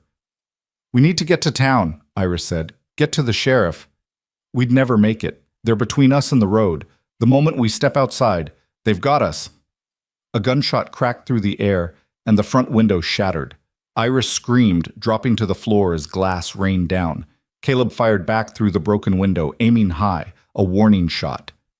"The next man who shoots gets 1 center mass," he shouted. "This is my property, and you're trespassing. Leave now, or I start putting you down." Big words for a man protecting a killer. Joseph's voice was closer now, emboldened by numbers and darkness. "Hand her over, Monroe. This doesn't have to involve you. It involved me the moment you made that land deal, the moment you lied about your intentions. I know about the silver, Joseph. I know this is about money, not justice." A moment of silence. Then Joseph's laugh, ugly and knowing. "So what if it is? So what if the land's worth more than we thought? That doesn't change what she did. That doesn't change that she murdered my brother. She didn't murder anyone. Thomas fell because he was drunk. You know it, I know it, and when the sheriff investigates properly, the whole county will know it." "The sheriff's not here," another voice called out. Marcus, sounding less certain than his brother but still committed to this course. "And by the time he arrives tomorrow, this will all be settled. Iris will have confessed to what she did, and justice will be served." "You mean she'll have had an accident," Caleb said flatly. "Isn't that what this is? You'll claim she tried to run? Someone's gun went off. Tragic mistake? That's the plan, isn't it?" The silence that followed confirmed his suspicion. They'd come to kill Iris and make it look justified, to eliminate the problem permanently before official investigations could complicate their story. Caleb felt Iris's hand on his arm, felt her shaking despite her attempt to stay calm. "There's 6 of them," she whispered. "Maybe more. You can't fight them all." "Don't have to fight them all. Just have to make them think twice about whether I'm worth the cost." He raised his voice again. "Here's how this works. I've got enough ammunition to make this very expensive for you. First man through my door dies. Second man probably dies. Third might make it, but he'll be answering murder charges because I'll make damn sure one of you survives to testify about who started this. Is that land worth 3 of your lives? Is it worth hanging for murder?" "You're bluffing," Joseph shouted, but there was uncertainty in his voice now. "Try me. Come on, Joseph. You first. Show your men how brave you are. Walk through my door and see what happens." Movement in the darkness. Caleb tracked it with his rifle, ready to fire if anyone got too close. Then a new voice, younger, frightened. "Joseph, maybe we should wait for the sheriff like we planned. This is getting out of hand." "Shut up, Robert." "But he's right. If we kill them, that's murder. That's hanging. The land's not worth—" "I said shut up!" The mob was fracturing, doubt seeping in. Caleb pressed his advantage. "Smart man, Robert. Listen to him, the rest of you. Think about what you're doing. Think about what happens when the sun comes up and people find out a group of armed men attacked a woman in her home in the middle of the night. Think about how that looks. Think about what the sheriff will do." Nobody will care about a murderer getting what she deserves, Joseph snarled, but his conviction was wavering. They'll care about a lynch mob. They'll care about men taking the law into their own hands. Montana Territory is trying to become a state, remember? We're trying to prove we're civilized, that we have law and order. You think the territorial government wants this kind of story getting out? Caleb was reaching now, throwing everything he could think of at them, trying to find the crack that would break the mob's resolve. And what about the mining company? He continued. You think they want to buy land that comes with a murder attached? Think they want that kind of publicity? You're not just risking your necks, you're risking the very money you're trying to protect. More movement. Horses shifting, men conferring in low voices. The torches seemed to be pulling back slightly. Then, from the darkness, a different sound, hoofbeats approaching fast from the direction of town, multiple riders moving with purpose. Someone's coming, Iris breathed. The mob heard it too. Caleb saw them turning, confusion spreading. The riders burst into the clearing, 4 of them, led by Sheriff Brennan, with his deputy and 2 other men Caleb recognized as town council members. What the hell is going on here? Brennan's voice cut through the chaos like a whip. Joseph Harlan, you and your men lower those weapons right now. Sheriff, this doesn't concern... The hell it doesn't? You've got an armed mob surrounding a private residence in the middle of the night. That's criminal trespass at minimum, attempted murder at worst. Weapons down, now. The authority in Brennan's voice, combined with the presence of witnesses and town officials, finally broke the mob's momentum. Rifles lowered, torches were held less aggressively. Men who'd been ready to kill 20 minutes ago suddenly looked sheepish and uncertain. Caleb didn't lower his own weapon. Not yet. Not until he was sure this was really over. Brennan dismounted, striding toward the house. Caleb, you and Mrs. Dalton all right? Windows shot out, but we're unharmed. Anyone fire back? Warning shot only, over their heads. Good. That's self-defense. Brennan turned to face the mob. The rest of you? You've got explaining to do, starting with why you thought vigilante justice was a good idea. Joseph tried to rally. We have reason to believe Iris Dalton murdered my brother. We were within our rights to... You were within your rights to bring your concerns to me, which you did yesterday. You were not within your rights to form a mob and attack her home. That's what the law is for, Joseph, to handle these things properly, not whatever this is. The law's too slow, one of the other men shouted. She'll run. She'll disappear before justice can be served. Mrs. Dalton agreed to give me a statement today. She wasn't running. She was cooperating, which is more than I can say for you lot. Brennan's gaze swept across them, and even in the dim light, Caleb could see his disgust. You should all be ashamed. This isn't how civilized men behave. This is mob rule, and I won't have it in my county. Marcus pushed his horse forward. Sheriff, you thought you'd take the law into your own hands. You thought numbers and guns made you right. Well, you thought wrong, and now you're all facing charges, criminal trespass, destruction of property, assault with deadly weapons, attempted murder if I can prove intent. That got their attention. Fear rippled through the group, men realizing they'd crossed a line that couldn't be uncrossed. Now, Brennan continued, his voice like iron, you're all going to turn around and ride back to town, slowly, peacefully. And tomorrow morning, each of you is going to come to my office and give a statement explaining what you thought you were doing here tonight. Based on those statements, I'll decide who gets charged with what. Are we clear? Nods all around. Even Joseph, purple-faced and furious, knew when he was beaten. And Joseph, Brennan added, if I find out you put these men up to this, if I find out you organized this mob, you'll be the first one I charge. Think about that on your ride home. The mob dispersed slowly, reluctantly, men slinking away into the growing dawn like dogs caught stealing. Soon, only the sheriff and his small group remained. Brennan approached the house, and Caleb finally lowered his rifle. Iris stood, visible in the broken window, and the sheriff's expression softened. Mrs. Dalton, I apologize. This should never have happened. I should have anticipated they might try something like this. How did you know to come? Iris asked. Emma Harlan, Marcus's wife.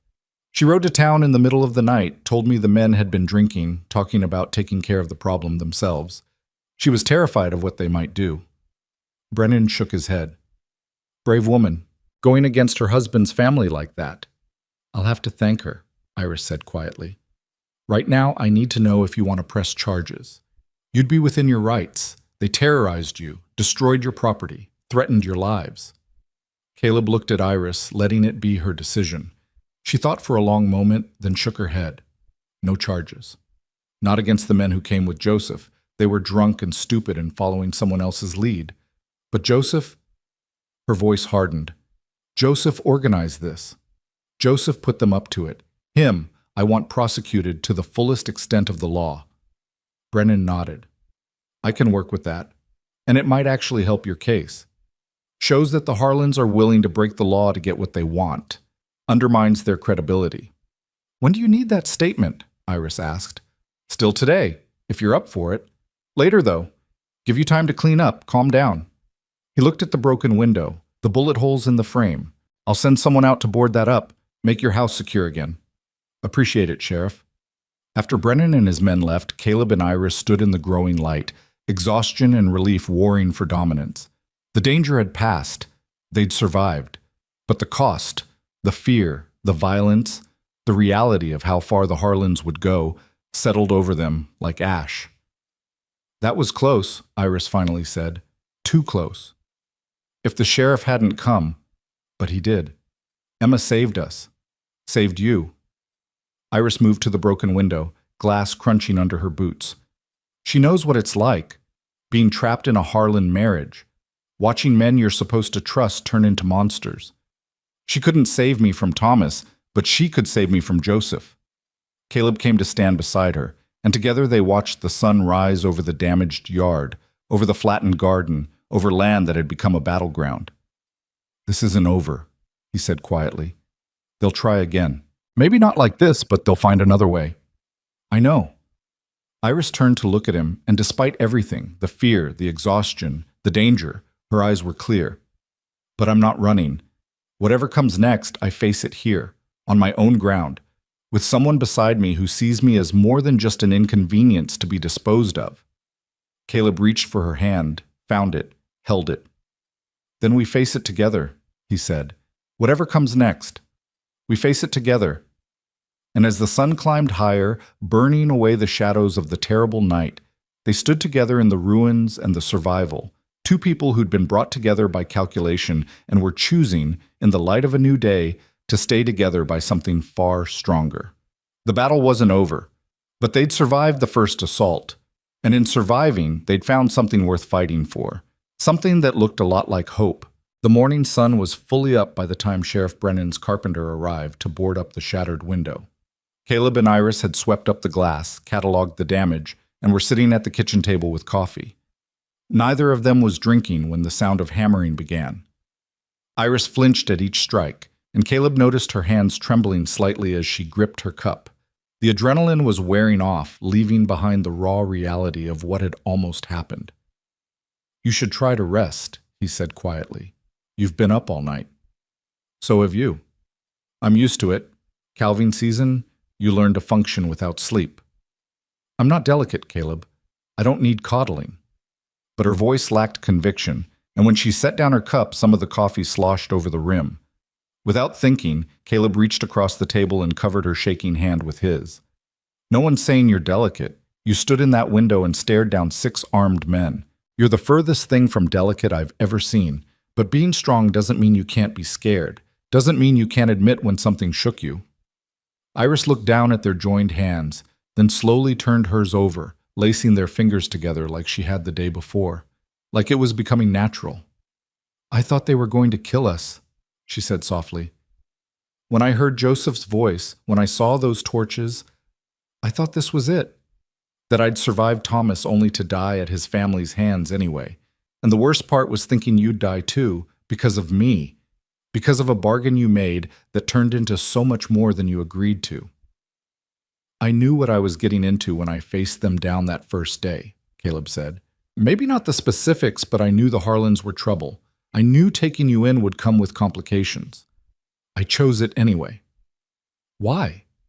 It was the same question she'd asked before, and this time Caleb had a better answer, or at least a more honest one. Because the first time I saw you step down from that wagon, You looked like someone who'd been fighting a war alone for too long.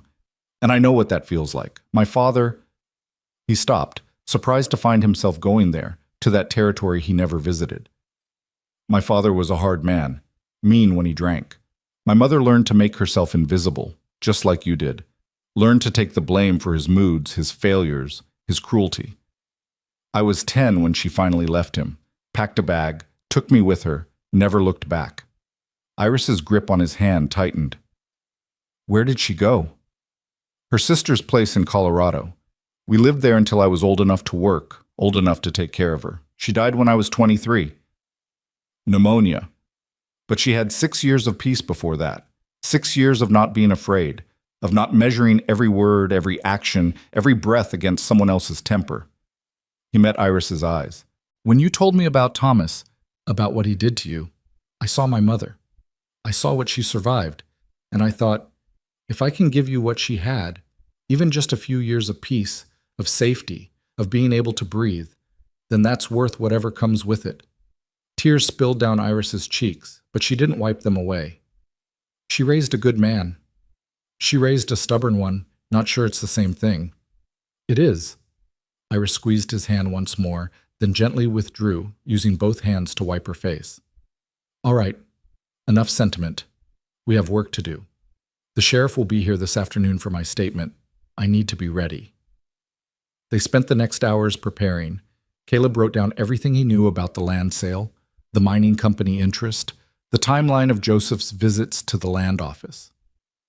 Iris went over and over the events of the night Thomas died, refining her story, making sure every word was both true and careful. By the time Brennan returned with his deputy, a young man named Charlie Hayes, early afternoon, they were as ready as they'd ever be. The sheriff sat up at the kitchen table, pulling out papers and a pen. "Mrs. Dalton, this is just a formal accounting of what happened the night your husband died. Deputy Hayes will witness and sign. Anything you say can be used in court if this goes to trial, so I need you to be truthful and complete. Do you understand?" "I understand." Brennan began with basic questions: her name, her marriage to Thomas, the date of his death. Then he moved into the substance. "Walk me through that night. Start from dinner." Iris took a breath and began. Her voice was steady, each detail measured and clear. She described the fight, though she softened it, saying only that Thomas had been upset about something she'd done, that he'd been drinking. She described him going to the barn, her going to bed, the crash she'd heard, how she'd thought it was just Thomas being careless in his drunken state. "You didn't check on him?" Brennan asked, his pen scratching across paper. "No. Thomas had made it very clear he wanted to be left alone. When he was in that mood, approaching him only made things worse." "Made things worse how?" Iris hesitated, and Caleb saw her making a calculation. How much truth to tell? How much to protect herself versus how much to expose the reality of her marriage? "Thomas had a temper," she said finally, "especially when he drank. He could be rough, verbally and physically. I'd learned it was safer to give him space until he calmed down." Brennan's pen stopped moving. He looked up at her, his weathered face grave. "Are you saying he was violent with you?" "Yes." "How often?" "Often enough that I knew the pattern. Knew when to stay away, when to be silent, when to make myself scarce." Iris's voice didn't waver. "I'm not proud of that, Sheriff. I'm not proud that I learned to live that way, but survival sometimes means swallowing your pride." "Did you ever report this violence to anyone?" "I told his mother once. She said marriage required patience, that I needed to manage his moods better." Brennan's jaw tightened. He made a note, then continued. "So you went to bed. Then what?" "I fell asleep. In the morning, Marcus came pounding on the door. Said they'd found Thomas at the bottom of the loft ladder. His neck was broken. That's when I knew the crash I'd heard was him falling." "And how did you feel when you learned he was dead?" There it was, the trap question, the one Pemberton had tried to use against her. Iris met Brennan's eyes directly. "I felt shocked," she said. "Grief. Confusion about what had happened, and—" She paused. "And relief. Relief that the marriage was over, that I'd never have to be afraid of him again. Is that what you're asking, Sheriff? Whether I was glad my husband was dead? Yes, I was. But being glad someone's dead isn't the same as killing them. Brennan studied her for a long moment. No, Mrs. Dalton, it's not. And being honest about complicated feelings takes courage. Most widows lie about that part. I'm tired of lying about what my marriage was. Tired of pretending Thomas was something he wasn't to protect the Harlan family reputation. Even if that honesty makes you look guilty? Even then. Because the truth is my only real defense. The truth is that I didn't kill my husband. I didn't help him die. I just didn't save him. And maybe that makes me a bad person. Maybe that makes me cold-hearted, but it doesn't make me a murderer. The room was silent except for the scratch of Brennan's pen as he wrote. Deputy Hayes, who'd been standing quietly by the door, shifted uncomfortably. Mrs. Dalton, the sheriff said after he'd finished writing, I need to ask you directly. Did you in any way cause or contribute to Thomas Harlan's death? No. Did you tamper with the ladder? Put anything on the rungs to make them slippery? Do anything at all that might have caused him to fall? No. I was in the house. I was in bed. I didn't go near that barn until the next morning when Marcus took me out there to see Thomas's body. Did you want him dead? Iris didn't hesitate. Yes. Toward the end, yes. I wanted to be free, and death seemed like the only way that would happen. But wanting something and doing something are different things. I wanted him dead the way someone drowning wants air, desperately, abstractly, without any real plan or power to make it happen. When it did happen, when he fell, I didn't cause it. I just didn't prevent it. And I won't apologize for that. Brennan set down his pen and leaned back. All right, that's clear enough. Now tell me about the Harlans' behavior after Thomas died. How did they treat you? This part was easier. Iris described living with the family, the subtle and not so subtle hostility, the way they'd made her feel like a burden. She told him about the conversation with Emma, about how it had been twisted and used against her. And then they came to you with the offer to come here, Brennan prompted. Joseph presented it as charity, a fresh start, but I knew what it really was. They wanted me gone, and they'd found a convenient way to make it happen that made them look generous instead of cruel. Did they mention any concerns about Thomas's death at that time? None. It was all about giving me a new beginning, helping me move forward. There was no suggestion that they suspected me of anything. And now, suddenly, they have these suspicions. Suddenly, Iris agreed, after a mining company showed interest in land that belonged to me as Thomas's widow, land they sold to Caleb, land that would revert to them if I was convicted of murder. Brennan nodded slowly. Caleb, your turn. Tell me about the land sale. Caleb went through it all. The initial negotiation, Joseph's approach, the bargain that included taking in Iris. He showed Brennan his notes about the land office visits, about the mining company representative, about the timing. What exactly did Peterson tell you about the mineral interest? Brennan asked. He said a man from a Denver mining outfit came in right after Joseph, asked to see the same survey maps, was particularly interested in the spring area, mentioned silver. Did Peterson give you a name, a company? No, but he seemed to think it was legitimate interest, said I should hold tight to the land. Brennan made more notes, his expression thoughtful. This puts things in a different light. Joseph came to me yesterday talking about justice and family honor. He didn't mention anything about mineral rights or mining companies. Because it undermines his whole story, Caleb said. Makes it obvious this isn't about Thomas's death. It's about money. Alleged money, Brennan corrected. We don't actually know if there's silver there. Could be the mining company was just doing preliminary surveys. Could be nothing comes of it. But Joseph doesn't know that, Iris pointed out. He just knows someone's interested enough to ask questions, and he knows that if I'm convicted, the land comes back to him and he can profit from whatever's there. Brennan closed his notebook and stood. All right, here's where we are. Mrs. Dalton, your statement is consistent and credible. You admit to wanting your husband dead, but you also make a clear distinction between desire and action. The physical evidence from a year ago, Thomas's body, the broken bottle, the condition of the loft, all supports an accidental fall by an intoxicated man. There's no evidence of foul play. So I'm cleared? Iris asked, hope creeping into her voice. Not officially. Not yet. I still need to investigate the Harlan's claims. Talk to Emma and anyone else who might have relevant information. Look into this mining company situation. But based on what I've heard today and what I know of the case, I don't see grounds for charges. The most I see is a tragedy, a woman in a bad marriage who didn't act to save a man who'd abused her. That's not a crime. That's human nature. Relief washed over Iris's face, but Caleb remained cautious. What about Joseph? What about last night? Brennan's expression hardened. Last night is a different matter entirely. Joseph Harlan organized a mob to attack your home. That's criminal. I'll be charging him with criminal conspiracy, incitement to violence, and attempted assault at minimum.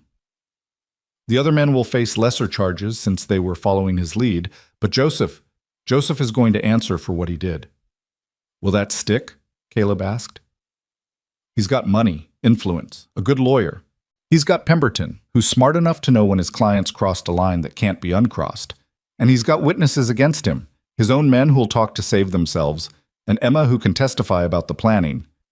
Brennan moved toward the door. Justice moves slow sometimes, but it does move. Joseph Harlan is going to learn that the hard way. After the sheriff left, Caleb and Iris stood in the quiet house, processing everything.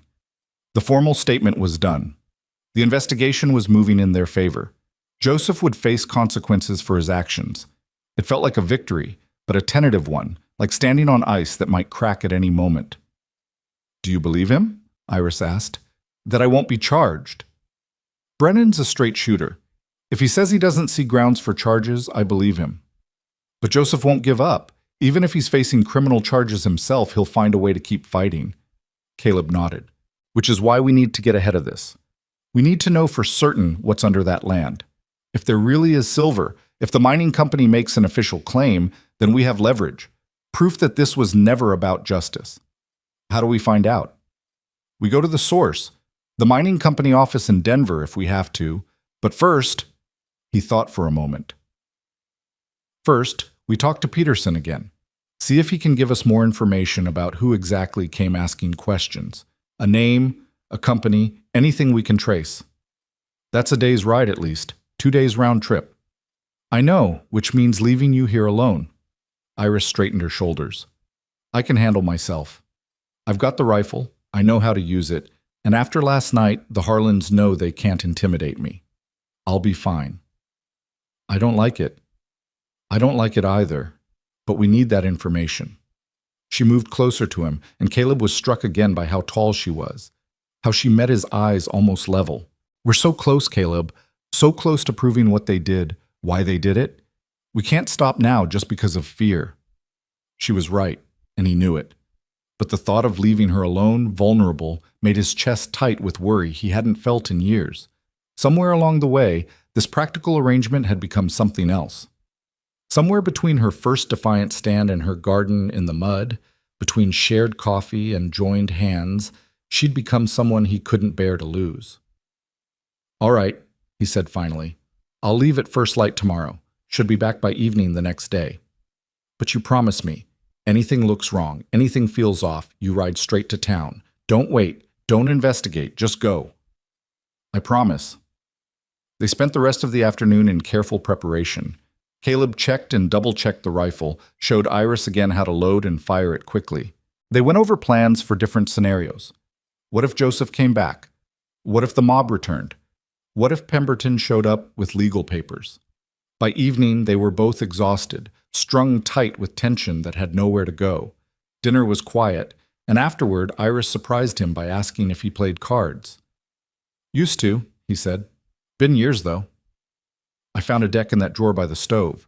Thought maybe we could use a distraction, something to do with our hands besides worry. So they played poker at the kitchen table, betting matches instead of money, and slowly the tension began to ease. Iris was good, better than Caleb expected, and she caught him trying to bluff twice. Thomas taught me, she said when he commented on her skill. One of the few good things he did. Said a woman who could play cards could hold her own in any situation. He was right about that, at least.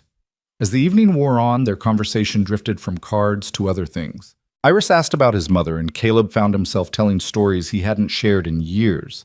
about how she used to sing while she cooked, how she'd taught him to read using an old book of poems, how she'd been fierce in her gentleness. "She would have liked you," he said without thinking, then felt his face heat. "I mean, she would have respected how you stand up for yourself, how you don't let people push you around." Iris smiled, and it transformed her face, softening the hard edges that survival had carved there. "I would have liked her too. Any woman who could leave a bad situation and build a new life. That takes strength most people don't have." "Is that what you're doing? Building a new life?"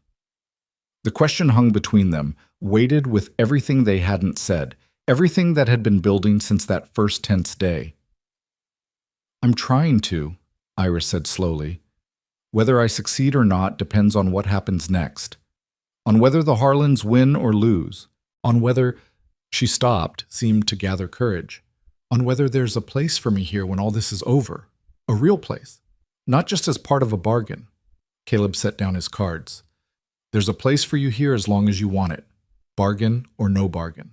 Land or no land. I thought I made that clear." "You did. But I needed to hear it again. Needed to know it wasn't just the crisis talking, the heat of the moment making you say things you might regret later." "I don't regret anything I've said to you, and I won't regret it later either." He reached across the table, and this time when their hands met, it felt different, less like comfort and more like promise. "When this is over, when the Harlans are dealt with and the land is secure, we'll figure out what comes next, together, if that's what you want." "It's what I want," Iris said quietly. "More than I've wanted anything in a long time." They sat there in the lamplight, hands joined, and Caleb felt something settle in his chest. A decision made, a course set. Whatever happened with the Harlans, whatever the investigation revealed, this was real. This mattered. This was worth protecting. Eventually, they said goodnight, retreating to their separate rooms. But as Caleb lay in his bed, staring at the dark ceiling, he found himself thinking not about the journey tomorrow or the dangers ahead, but about the possibility of a future he hadn't dared imagine. A future where Iris stayed not because she had nowhere else to go, but because she chose to. Where the garden bloomed and the house felt like a home instead of just a structure. Where he wasn't alone anymore. It was a good thought, a hopeful thought. And hope, Caleb had learned, was sometimes the most dangerous thing of all, because it gave you something to lose. He was up before dawn, moving quietly through the house. But Iris was already awake, already dressed, already preparing food for his journey. "You didn't have to do this," he said, watching her wrap bread and cheese in a clean cloth. "I wanted to. Besides, you'll need your strength." She handed him the package, then a canteen filled with fresh water. "Be careful. Don't trust Joseph's people in town. He might have someone watching the land office." "I'll be careful." They walked outside together. The morning was cold and clear, stars still visible in the west. Caleb saddled his horse, checking the cinch twice, stalling. "Caleb," Iris said, "it's going to be fine. I'll be fine. Go do what needs doing." He turned to face her and on impulse pulled her into a brief, tight embrace.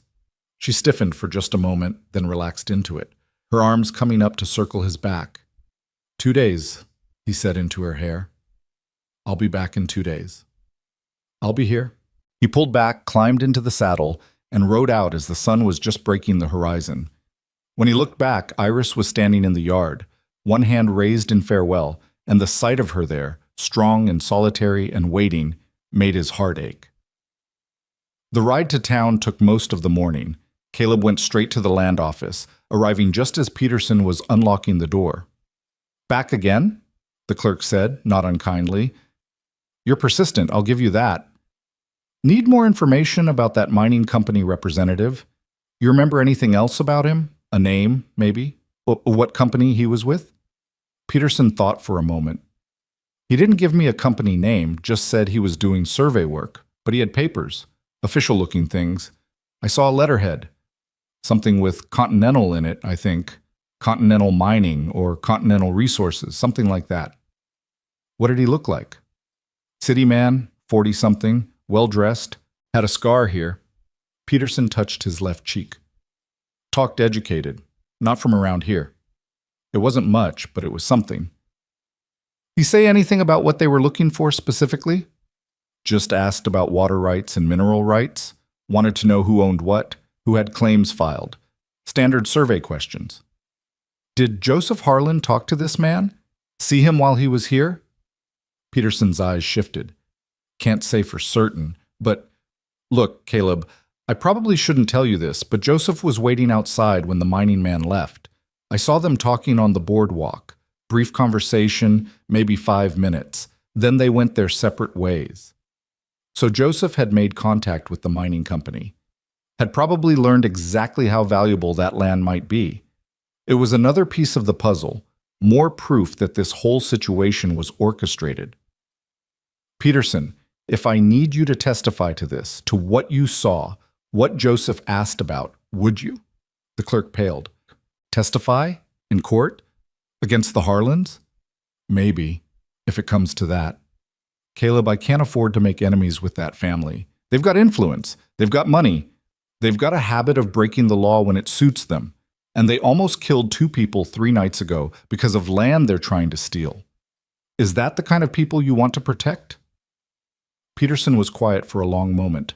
Then he sighed. If Sheriff Brennan asks me officially, if it's legal and proper, I'll tell what I know. But I won't volunteer it. I've got a family to think about. Fair enough? And Peterson, thank you. This helps more than you know. Caleb spent the rest of the day tracking down what information he could about Continental mining. The telegraph office had no record of any official surveys filed with the territorial government. The assayer's office had no samples submitted for testing. It was all preliminary, all unofficial, which meant either the mining company was being very careful or there was less there than everyone hoped. By the time Caleb started the ride back to the ranch, late afternoon sun slanting golden across the grassland, he had enough pieces to build a picture. Joseph had learned about potential mineral value. He'd made contact with the mining representative. He'd realized that the land he'd sold to Caleb might be worth far more than he'd thought, and he'd decided to get it back by any means necessary, including destroying Iris's reputation and possibly her life. It was greed, pure and simple, greed dressed up as justice, and Caleb had the proof now to expose it. He pushed his horse harder than he should have, anxiety gnawing at him. 2 days, he'd said, but it had been more like a day and a half, and he wouldn't rest easy until he saw Iris standing in that yard, safe and whole. The sun was setting when he finally saw his property line. The house came into view, and relief flooded through him. Everything looked normal, peaceful. No signs of trouble. Then he saw the second horse tied outside. A horse he didn't recognize. Caleb's hand went to his revolver as he approached slowly, eyes scanning for threats. The front door was closed. No sounds came from inside. No signs of struggle. He dismounted quietly, tied his horse, and moved toward the house with the revolver drawn. The door was unlocked. He pushed it open carefully. Inside, Iris sat at the kitchen table across from a woman Caleb had never seen before. Both turned as he entered, and Iris's face broke into a relieved smile. Caleb, thank heavens, I wasn't expecting you until tomorrow. Whose horse is that outside? The other woman stood, and Caleb saw she was young, pretty, with red-rimmed eyes like she'd been crying. I'm Emma Harlan, she said quietly. Marcus's wife. I needed to talk to Iris. To tell her everything. Caleb lowered his weapon but didn't holster it. Everything about what? Emma looked at Iris, who nodded encouragement. Then she turned back to Caleb, and her voice was steady despite the tears. Everything about why the Harlans really want Iris gone. About what they're hiding. About what I know they did. And in the fading light of that evening, with truth finally ready to emerge from shadow, the final pieces of the Harlan conspiracy began to fall into place. Caleb holstered his revolver and closed the door behind him, his eyes never leaving Emma Harlan's tear-streaked face. The young woman looked terrified but determined, her hands clasped so tightly in her lap that her knuckles had gone white. Sit down, Iris said to Caleb gently. Emma's been here for about an hour. She has information we need to hear. Caleb pulled out a chair and sat, his mind racing. Emma Harlan had saved their lives by warning the sheriff about the mob. Now she was here, in their home, looking like she was about to confess to murder herself. Start from the beginning, he said, keeping his voice calm. Tell me what you told Iris. Emma took a shaky breath. The night Thomas died. The real story isn't what the family told everyone. It isn't what they put in the report. Thomas didn't just fall because he was drunk. Caleb felt his pulse quicken. What do you mean? I mean Joseph was there that night, at the barn. I saw him. Emma's voice was barely above a whisper. Marcus and I had been at dinner with the family. We left late, around 11. But Marcus had forgotten something, some papers Joseph wanted him to look at. We turned back. When we rode up to Thomas's place, I saw Joseph's horse tied behind the barn, hidden, like he didn't want anyone to know he was there. Iris had gone very still. You never told me this. I never told anyone. I was afraid. I am afraid. Emma wiped at her eyes. Marcus went inside to find the papers. I waited with the horses, and I heard voices from the barn, raised voices. Thomas and Joseph arguing. About what? Caleb asked. I couldn't make out most of it, but I heard Thomas say something about my land, and you can't have it. And Joseph said something back about Thomas being a fool, about wasting opportunities. Then there was a crash, and silence. And Joseph came out of the barn, walking fast, looking shaken. He saw me sitting there and just froze. The kitchen was so quiet Caleb could hear his own heartbeat. Emma continued, her words coming faster now, like a dam breaking. He came over to me and grabbed my arm, told me I hadn't seen anything, that I hadn't been there, that if I said anything, if I told anyone, he'd make sure Marcus suffered for it, make sure we lost everything. He was calm when he said it, almost friendly. That made it worse somehow. What did you do? Iris asked. I nodded. I agreed. I was so scared. And Marcus was inside, and Joseph was... He's always been the dangerous one, the one who gets what he wants no matter who gets hurt. So I kept quiet. And when Marcus came back out, I didn't say anything. And the next morning when they found Thomas dead, when everyone was crying and shocked, I kept quiet then too. You think Joseph killed him, Caleb said flatly. You think he pushed Thomas. I don't know. I truly don't know. Maybe Thomas fell on his own and Joseph just happened to be there. Maybe they fought and Joseph pushed him in anger. Maybe it was an accident. But Joseph was there and he lied about it. He's been lying about it for a year. And now he's trying to blame Iris for something he might have done himself. Iris stood abruptly and moved to the window, her back to them. Caleb could see her shoulders shaking, could see her fighting for control. Why now? He asked Emma. Why are you telling us this now? Because of the mob. Because I saw what Joseph was willing to do, gathering those men, working them into a frenzy, sending them here to hurt Iris, maybe kill her.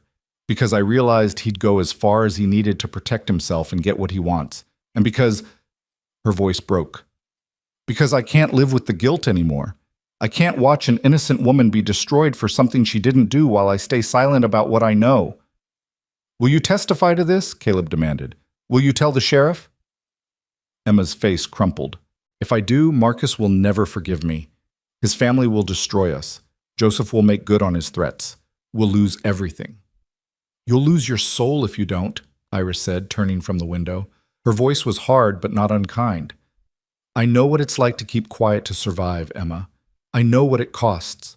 But there comes a point where survival isn't enough, where you have to decide what kind of person you want to be. I'm so scared, Emma whispered. So am I. So is Caleb. We're all scared. But we're here, and we're fighting, and we're not letting them win. You can do the same. Iris came back to the table and knelt beside Emma's chair. You saved our lives when you warned the sheriff. You're braver than you think. And this time, you won't be alone. This time, you'll have us standing with you. Emma looked between them, and slowly, something shifted in her expression. Fear was still there, but something else joined it. Resolution. The same stubborn strength that Iris had found, that had carried her through hell and out the other side. All right, Emma said. All right. I'll tell Sheriff Brennan everything I know. But we have to do this right. We have to have more than just my word against Joseph's. We do, Caleb said. I've got proof that Joseph met with a mining company representative, that he was asking about mineral rights after he'd already sold the land. That establishes motive. Your testimony establishes opportunity and deception. And Iris's statement establishes that she had no involvement. Put it all together, and Joseph has a lot of questions to answer. There's more, Emma said. Something else you should know. The original deed to Thomas's land, the one that should have passed to Iris as his widow, Joseph has it locked in his safe. I've seen it. He told Marcus he needed to keep it secure for legal purposes, but I think he's been planning this all along. Planning to claim this land was never Iris's to inherit, because... She stopped, looking sick. Because if she killed Thomas, she can't inherit. The property reverts to the family, and if there's no deed in Iris's name, if Joseph controls all the documentation, he can claim whatever he wants. Caleb felt cold fury settle in his gut. He's been planning this from the beginning. The moment he learned about the mining interest, he started setting up the pieces. Get Iris away from the family so she can't defend herself. Plant doubts about Thomas's death. Gather evidence that makes her look guilty. Then swoop in, reclaim the land, and profit from whatever's underground. It's fraud, Iris said. Conspiracy. Possibly murder. It's all of that, Caleb agreed. And now we can prove it. Emma, is there any way to get that deed from Joseph's safe? Marcus has the combination. Joseph gave it to him in case of emergency. But Marcus would never... Would he if he knew the truth about his brother's death? If he knew what Joseph's really been doing? Emma's face went through a series of emotions. Hope, doubt, fear, determination. I don't know. Marcus loves his family, but he's also a good man. If I told him everything, if he believed me, maybe. Maybe he'd help.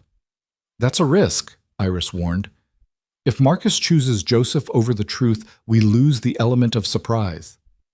But if he chooses right, we get the proof we need to bury Joseph's whole scheme, Caleb countered. Emma, how well do you know your husband? Really know him? Emma was quiet for a long moment. Then she spoke, and her voice was stronger than it had been. Marcus isn't like Joseph. He's never been cruel, never been calculating. He follows Joseph's lead because that's what he's always done, because Joseph's older and smarter and more forceful. But Marcus has a conscience. I've seen it. When he drinks now, when he gets rough with me, he cries afterward, apologizes, hates himself. He's not a bad man. He's just a weak one who's been following a bad man's example. Then we take the risk, Caleb decided. We bring Marcus in. Tonight, if possible. The longer we wait, the more chance Joseph has to cover his tracks or make another move against us. Iris looked at him sharply. You trust this? No, but I trust that Emma knows her husband, and I trust that we're running out of time. Joseph's facing criminal charges for the mob attack. He's desperate. Desperate men do desperate things. It was decided.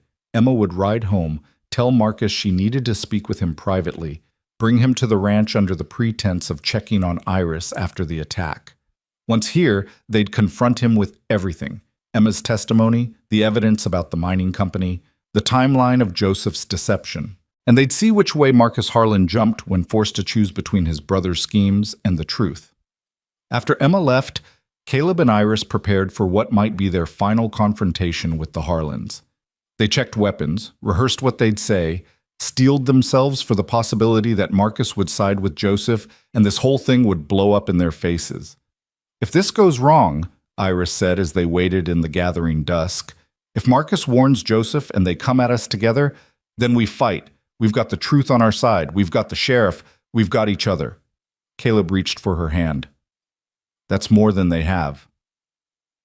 2 hours after Emma left, they heard horses approaching. 2 riders this time. Caleb positioned himself near the door, hand on his revolver. Iris stood by the table, straight-backed and ready. The knock, when it came, was tentative. Iris? It's Marcus. Emma said you wanted to talk to me. Caleb opened the door. Marcus Harlan stood there, looking confused and worried, with Emma behind him. He was a softer version of Joseph. Same build, same features, but with uncertainty where Joseph had arrogance. Come in, Caleb said. Both of you. They entered, and Marcus's eyes went immediately to Iris. Emma said you had information about Thomas's death. Something I needed to hear. Sit down, Marcus, Iris said quietly. This is going to be difficult. For the next half hour, they laid it all out. Emma told her story first, haltingly but completely. She described seeing Joseph at the barn, hearing the argument, witnessing Joseph's threat. Marcus's face went from confused to shocked to devastated as his wife spoke. Then Caleb presented his evidence, Peterson's testimony about Joseph and the mining representative, the timeline of the land sale. The way Joseph's sudden concerns about Thomas's death aligned perfectly with the discovery of potential mineral wealth. Finally, Iris spoke about her marriage to Thomas, about the abuse she'd suffered, about the Harlans' complicity in looking the other way. She told Marcus things she'd never told anyone, details that made him flinch and Emma cry. When they finished, Marcus sat in silence for a long time. His face was gray, his hands shaking. "Joseph was there," he finally said, his voice hollow. "He was there when Thomas died, and he never said anything. All this time, while we were mourning, while we were planning the funeral, while we were—" He stopped, unable to continue. "He might have killed Thomas," Emma said gently, putting her hand on her husband's arm. "Or he might have just witnessed it and kept quiet. But either way, he lied. And now he's trying to blame Iris to cover up his own involvement and steal land that belongs to her." "Why?" Marcus asked, looking at Iris with genuine pain in his eyes. "Why would my brother do this?" "Because Joseph cares about two things," Iris said. Iris Sheehan. "Power and money. Thomas's land represents both. And I was convenient, easy to blame, easy to push aside. He probably thought I'd just disappear quietly, grateful to be free of the family. He didn't count on Caleb or on you and Emma having consciences." Marcus stood abruptly and walked to the window, staring out at nothing. "What do you need from me?" "The deed," Caleb said. "The original deed to Thomas's land that Joseph has in his safe. We need it to prove that Iris is the rightful owner, that the sale to me was legal, that Joseph has no claim to it. If I take that deed, Joseph will know. He'll know I betrayed him." "He's already betrayed you," Emma said fiercely. "He's been lying to you for a year, using you, making you complicit in his schemes while keeping you in the dark about what he really did." Marcus turned to face them, and his expression was tortured. "He's my brother. And I'm your wife. Iris was your sister-in-law. Thomas was your brother too. Don't you want to know the truth about what happened to him? Don't you want justice?" The silence stretched. Then Marcus nodded slowly. "I'll get the deed. Tonight. Joseph's at his lawyer's office in town, working on his defense for the mob charges. He won't be back until late. I'll get the deed and bring it to Sheriff Brennan first thing in the morning." "Why not bring it here?" Caleb asked. "Because if I bring it here and Joseph finds out, he'll claim you forced me, that you're in on some conspiracy against him. But if I take it straight to the sheriff, if I make an official statement about everything Emma told me, everything you've shown me, then it's legal. Official. Harder for Joseph to twist." It made sense. Caleb nodded. "All right. But Marcus, if you change your mind, if you warn Joseph—" "I won't." Marcus looked at Emma, and something passed between them. "I won't. For the first time in my life, I'm choosing right over easy. Better late than never." After they left, Caleb and Iris stood together in the kitchen, barely daring to hope. "Do you think he'll follow through?" Iris asked. "I think Emma will make sure he does. And I think Marcus is tired of being Joseph's puppet. Sometimes it just takes the right push to make someone stand up." They didn't sleep that night. They sat at the kitchen table drinking coffee and watching the hours crawl past, waiting for dawn and whatever it would bring. They talked about small things, the garden that needed replanting, the fence that needed mending, the normal mundane details of ranch life that suddenly seemed precious and fragile. As the sky began to lighten in the east, Iris spoke quietly.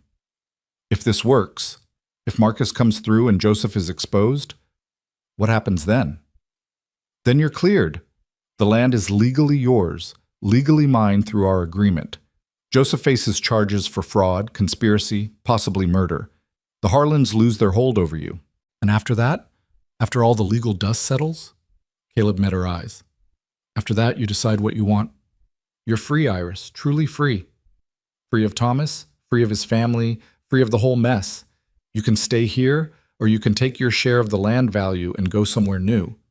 Start completely over. The choice is yours. What do you want me to choose?" It was the question he'd been avoiding, the one that scared him more than facing down armed mobs or corrupt families.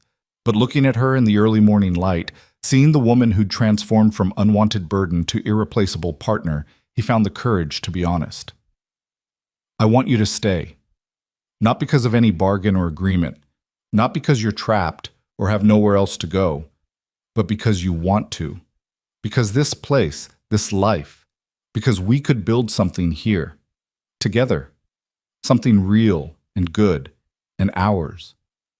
Iris's eyes filled with tears, but she was smiling. I want that too, more than anything. I want to wake up in this house and tend that garden and know that I'm here because I choose to be. That I'm building a future instead of just surviving a present. Caleb reached across the table and took both her hands in his. Then that's what we'll do. When this is over, we'll make it official. A real partnership, a real life. Are you asking me to marry you, Caleb Monroe? He hadn't meant to, hadn't planned it, but sitting there with dawn breaking and hope finally seeming possible, it felt right. It felt inevitable. Yes, he said simply. Yes, I am. When you're free, when you're ready, when all this is behind us, marry me. Be my partner in truth, not just on paper. Help me make this ranch into a home. Let me give you the peace and safety you've earned. Let us give each other the future we both deserve. Yes, Iris whispered. Yes, 1,000 times yes. They sealed it with joined hands and matching smiles, and when the sun finally broke fully over the horizon, it felt like an omen, like the darkness was finally ending and light was coming to stay. At 8 o'clock, a rider appeared on the road. Sheriff Brennan riding fast, with Marcus Harlan beside him. They both dismounted in a hurry, and Brennan's face was grim but satisfied. Marcus came to me at dawn, the sheriff said without preamble, told me everything, gave me the original deed, showed me his wife's statement about Joseph being at the barn the night Thomas died. We've got enough to bring Joseph in for questioning, possibly charge him with fraud, conspiracy, and obstruction of justice at minimum. What about murder? Caleb asked. That's harder to prove. Emma's testimony puts him at the scene, but we don't have physical evidence that he pushed Thomas. Could have been an accident. Could have been a fight that went wrong. Without more proof, the best we can do is establish he lied about being there and tried to cover it up. That's enough, Iris said. That's enough to clear my name and stop his scheme. More than enough, Brennan agreed. Mrs. Dalton, based on everything we've learned, I'm officially closing the investigation into your involvement in Thomas Harlan's death. There's no evidence of wrongdoing on your part. You're cleared. The relief was so intense, Iris swayed on her feet. Caleb steadied her, his arm around her waist, and felt her lean into him. What happens now? She asked. Now I go arrest Joseph Harlan. Marcus has agreed to testify against his brother. Emma, too. Combined with the deed fraud, the mining company connection, and the mob attack, Joseph's looking at serious prison time. He won't go quietly, Marcus said, speaking for the first time. He looked haggard, like he'd aged 10 years overnight. Joseph doesn't lose gracefully. I've got deputies waiting in town. We'll take him in properly, legally. He can fight this in court if he wants, but the evidence is overwhelming. Brennan looked at Marcus with something like sympathy. I know this is hard, testifying against family, but you're doing the right thing. Am I? Or am I just destroying what's left of my family to clear my own conscience? You're choosing truth over lies, Iris said firmly. You're choosing justice over corruption. That's always the right thing, Marcus, even when it hurts, especially when it hurts. After the sheriff and Marcus left, Caleb and Iris stood in their yard, watching them ride toward town and whatever confrontation awaited. The morning was bright and clear, the kind of day that made the Montana Territory feel like the edge of possibility. It's really over, Iris said wonderingly. After all this time, all this fighting, it's actually over. The legal part is, but we've still got work to do. A garden to replant, a wedding to plan, a life to build. Iris laughed, and the sound was pure joy. When do you want to do it? The wedding? Soon, but properly. I want to court you first, do this right. Take you to town for dinner, buy you something pretty, let everyone see that you're here because we choose each other, not because of some land deal. I'd like that. Though fair warning, I've never been properly courted before. You might have to teach me how it works. We'll figure it out together, same as we've figured out everything else." They spent the rest of the morning working on the garden, digging up the damaged plants and salvaging what they could. It was good work, honest work, and as they labored side by side in the warming sun, Caleb felt something settle in his chest. Contentment, peace, the sense that he was exactly where he belonged, doing exactly what he was meant to do, with exactly the person he was meant to be with. Around noon, another rider appeared. This time it was Deputy Hayes, looking excited and a little nervous. "Sheriff sent me to update you," he called as he approached. "Joseph Harlan's in custody. He tried to run when we came for him, but we got him. He's facing charges for fraud, conspiracy, obstruction, and criminal assault from the mob incident. Pemberton's already trying to negotiate, but the evidence is solid. Sheriff says Joseph's looking at 5 to 10 years minimum." "And the land?" Caleb asked. "Deed's been registered properly in Mrs. Dalton's name, transferred legally to you through the original sale. It's clean and clear. Joseph's got no claim to it whatsoever." "What about the mining company interest?" Iris asked. Hayes grinned. "Funny thing about that. Sheriff sent a telegram to Denver, to Continental Resources. Turns out they did preliminary surveys on land in this area, but they found the mineral deposits were too small to be commercially viable. There's silver there, but not enough to mine profitably. Whole thing was a bust."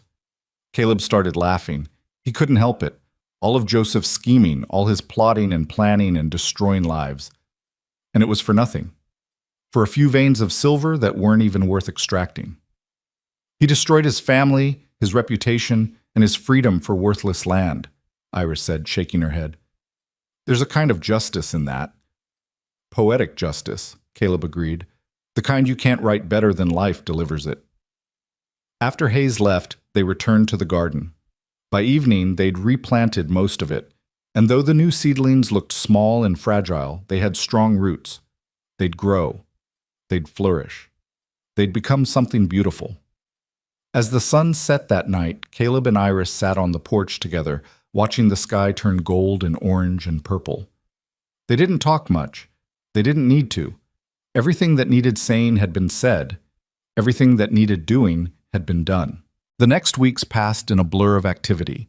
Joseph's trial was swift and decisive.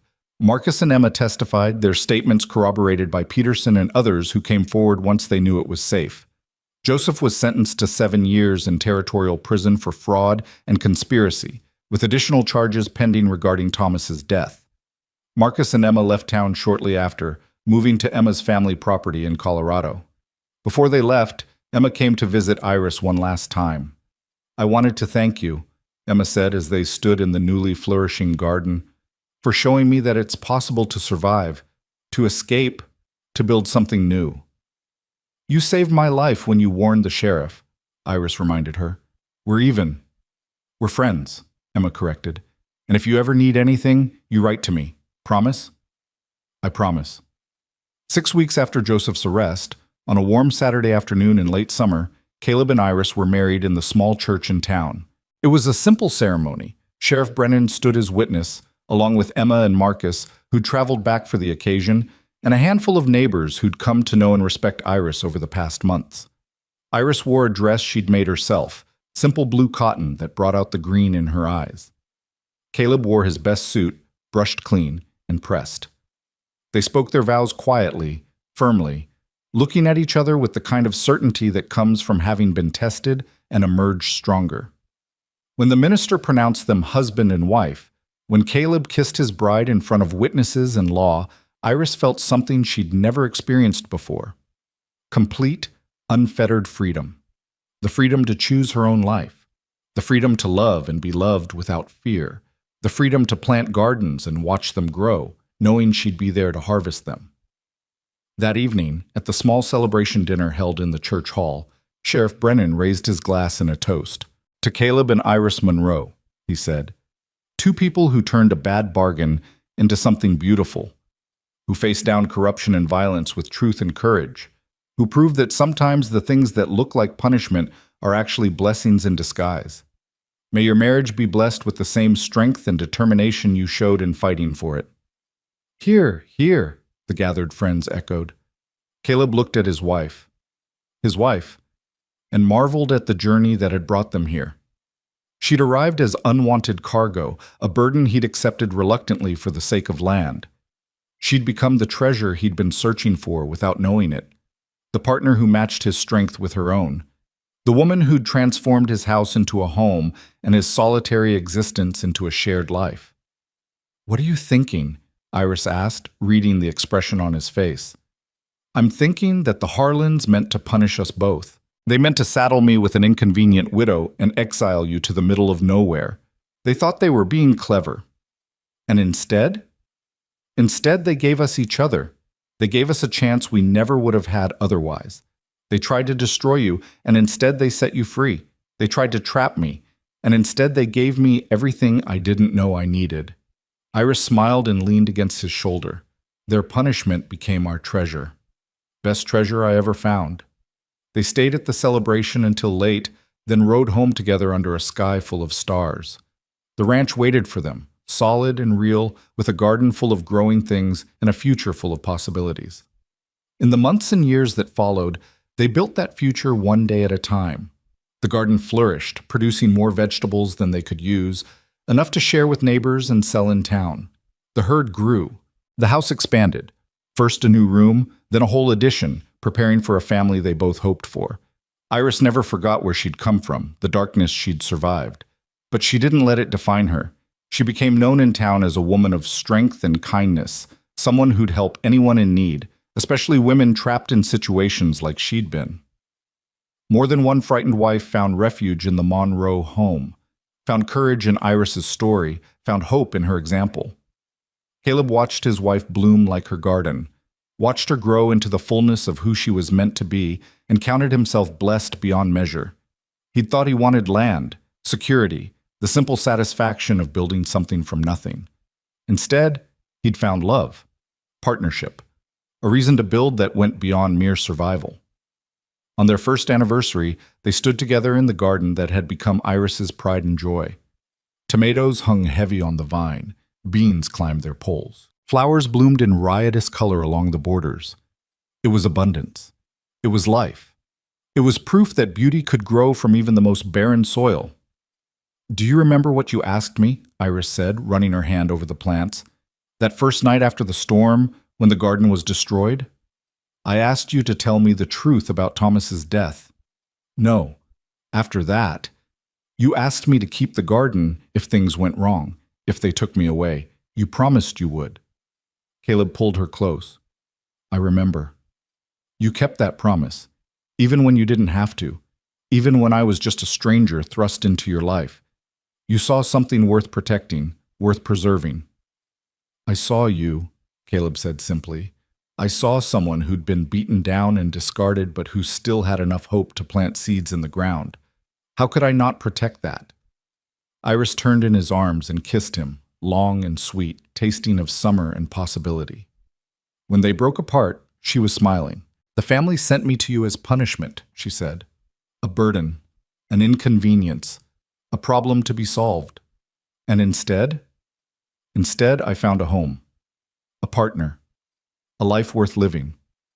They tried to curse us both, and instead they blessed us." Caleb looked at the garden, at the house, at the woman in his arms who'd transformed everything. The Harlans had meant to destroy them. They'd meant to use Iris and manipulate Caleb and profit from their schemes. But schemes built on lies always crumbled eventually. Truth had a way of emerging, of setting things right. "Their punishment became our treasure," he said, echoing her words from their wedding night.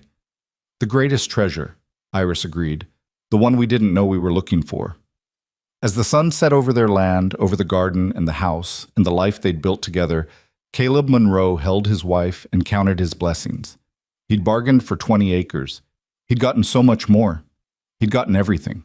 And in the years to come, when neighbors asked how they'd met, how they'd come together, Caleb and Iris would smile and tell the story about a widow sent away in disgrace, about a rancher who needed land, about a bargain that became something far more precious than either of them could have imagined.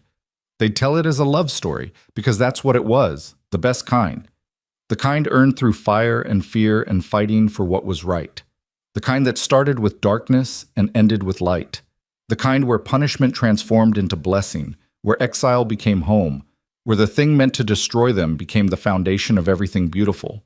The family had sent the widowed woman as punishment, but she had been the treasure all along.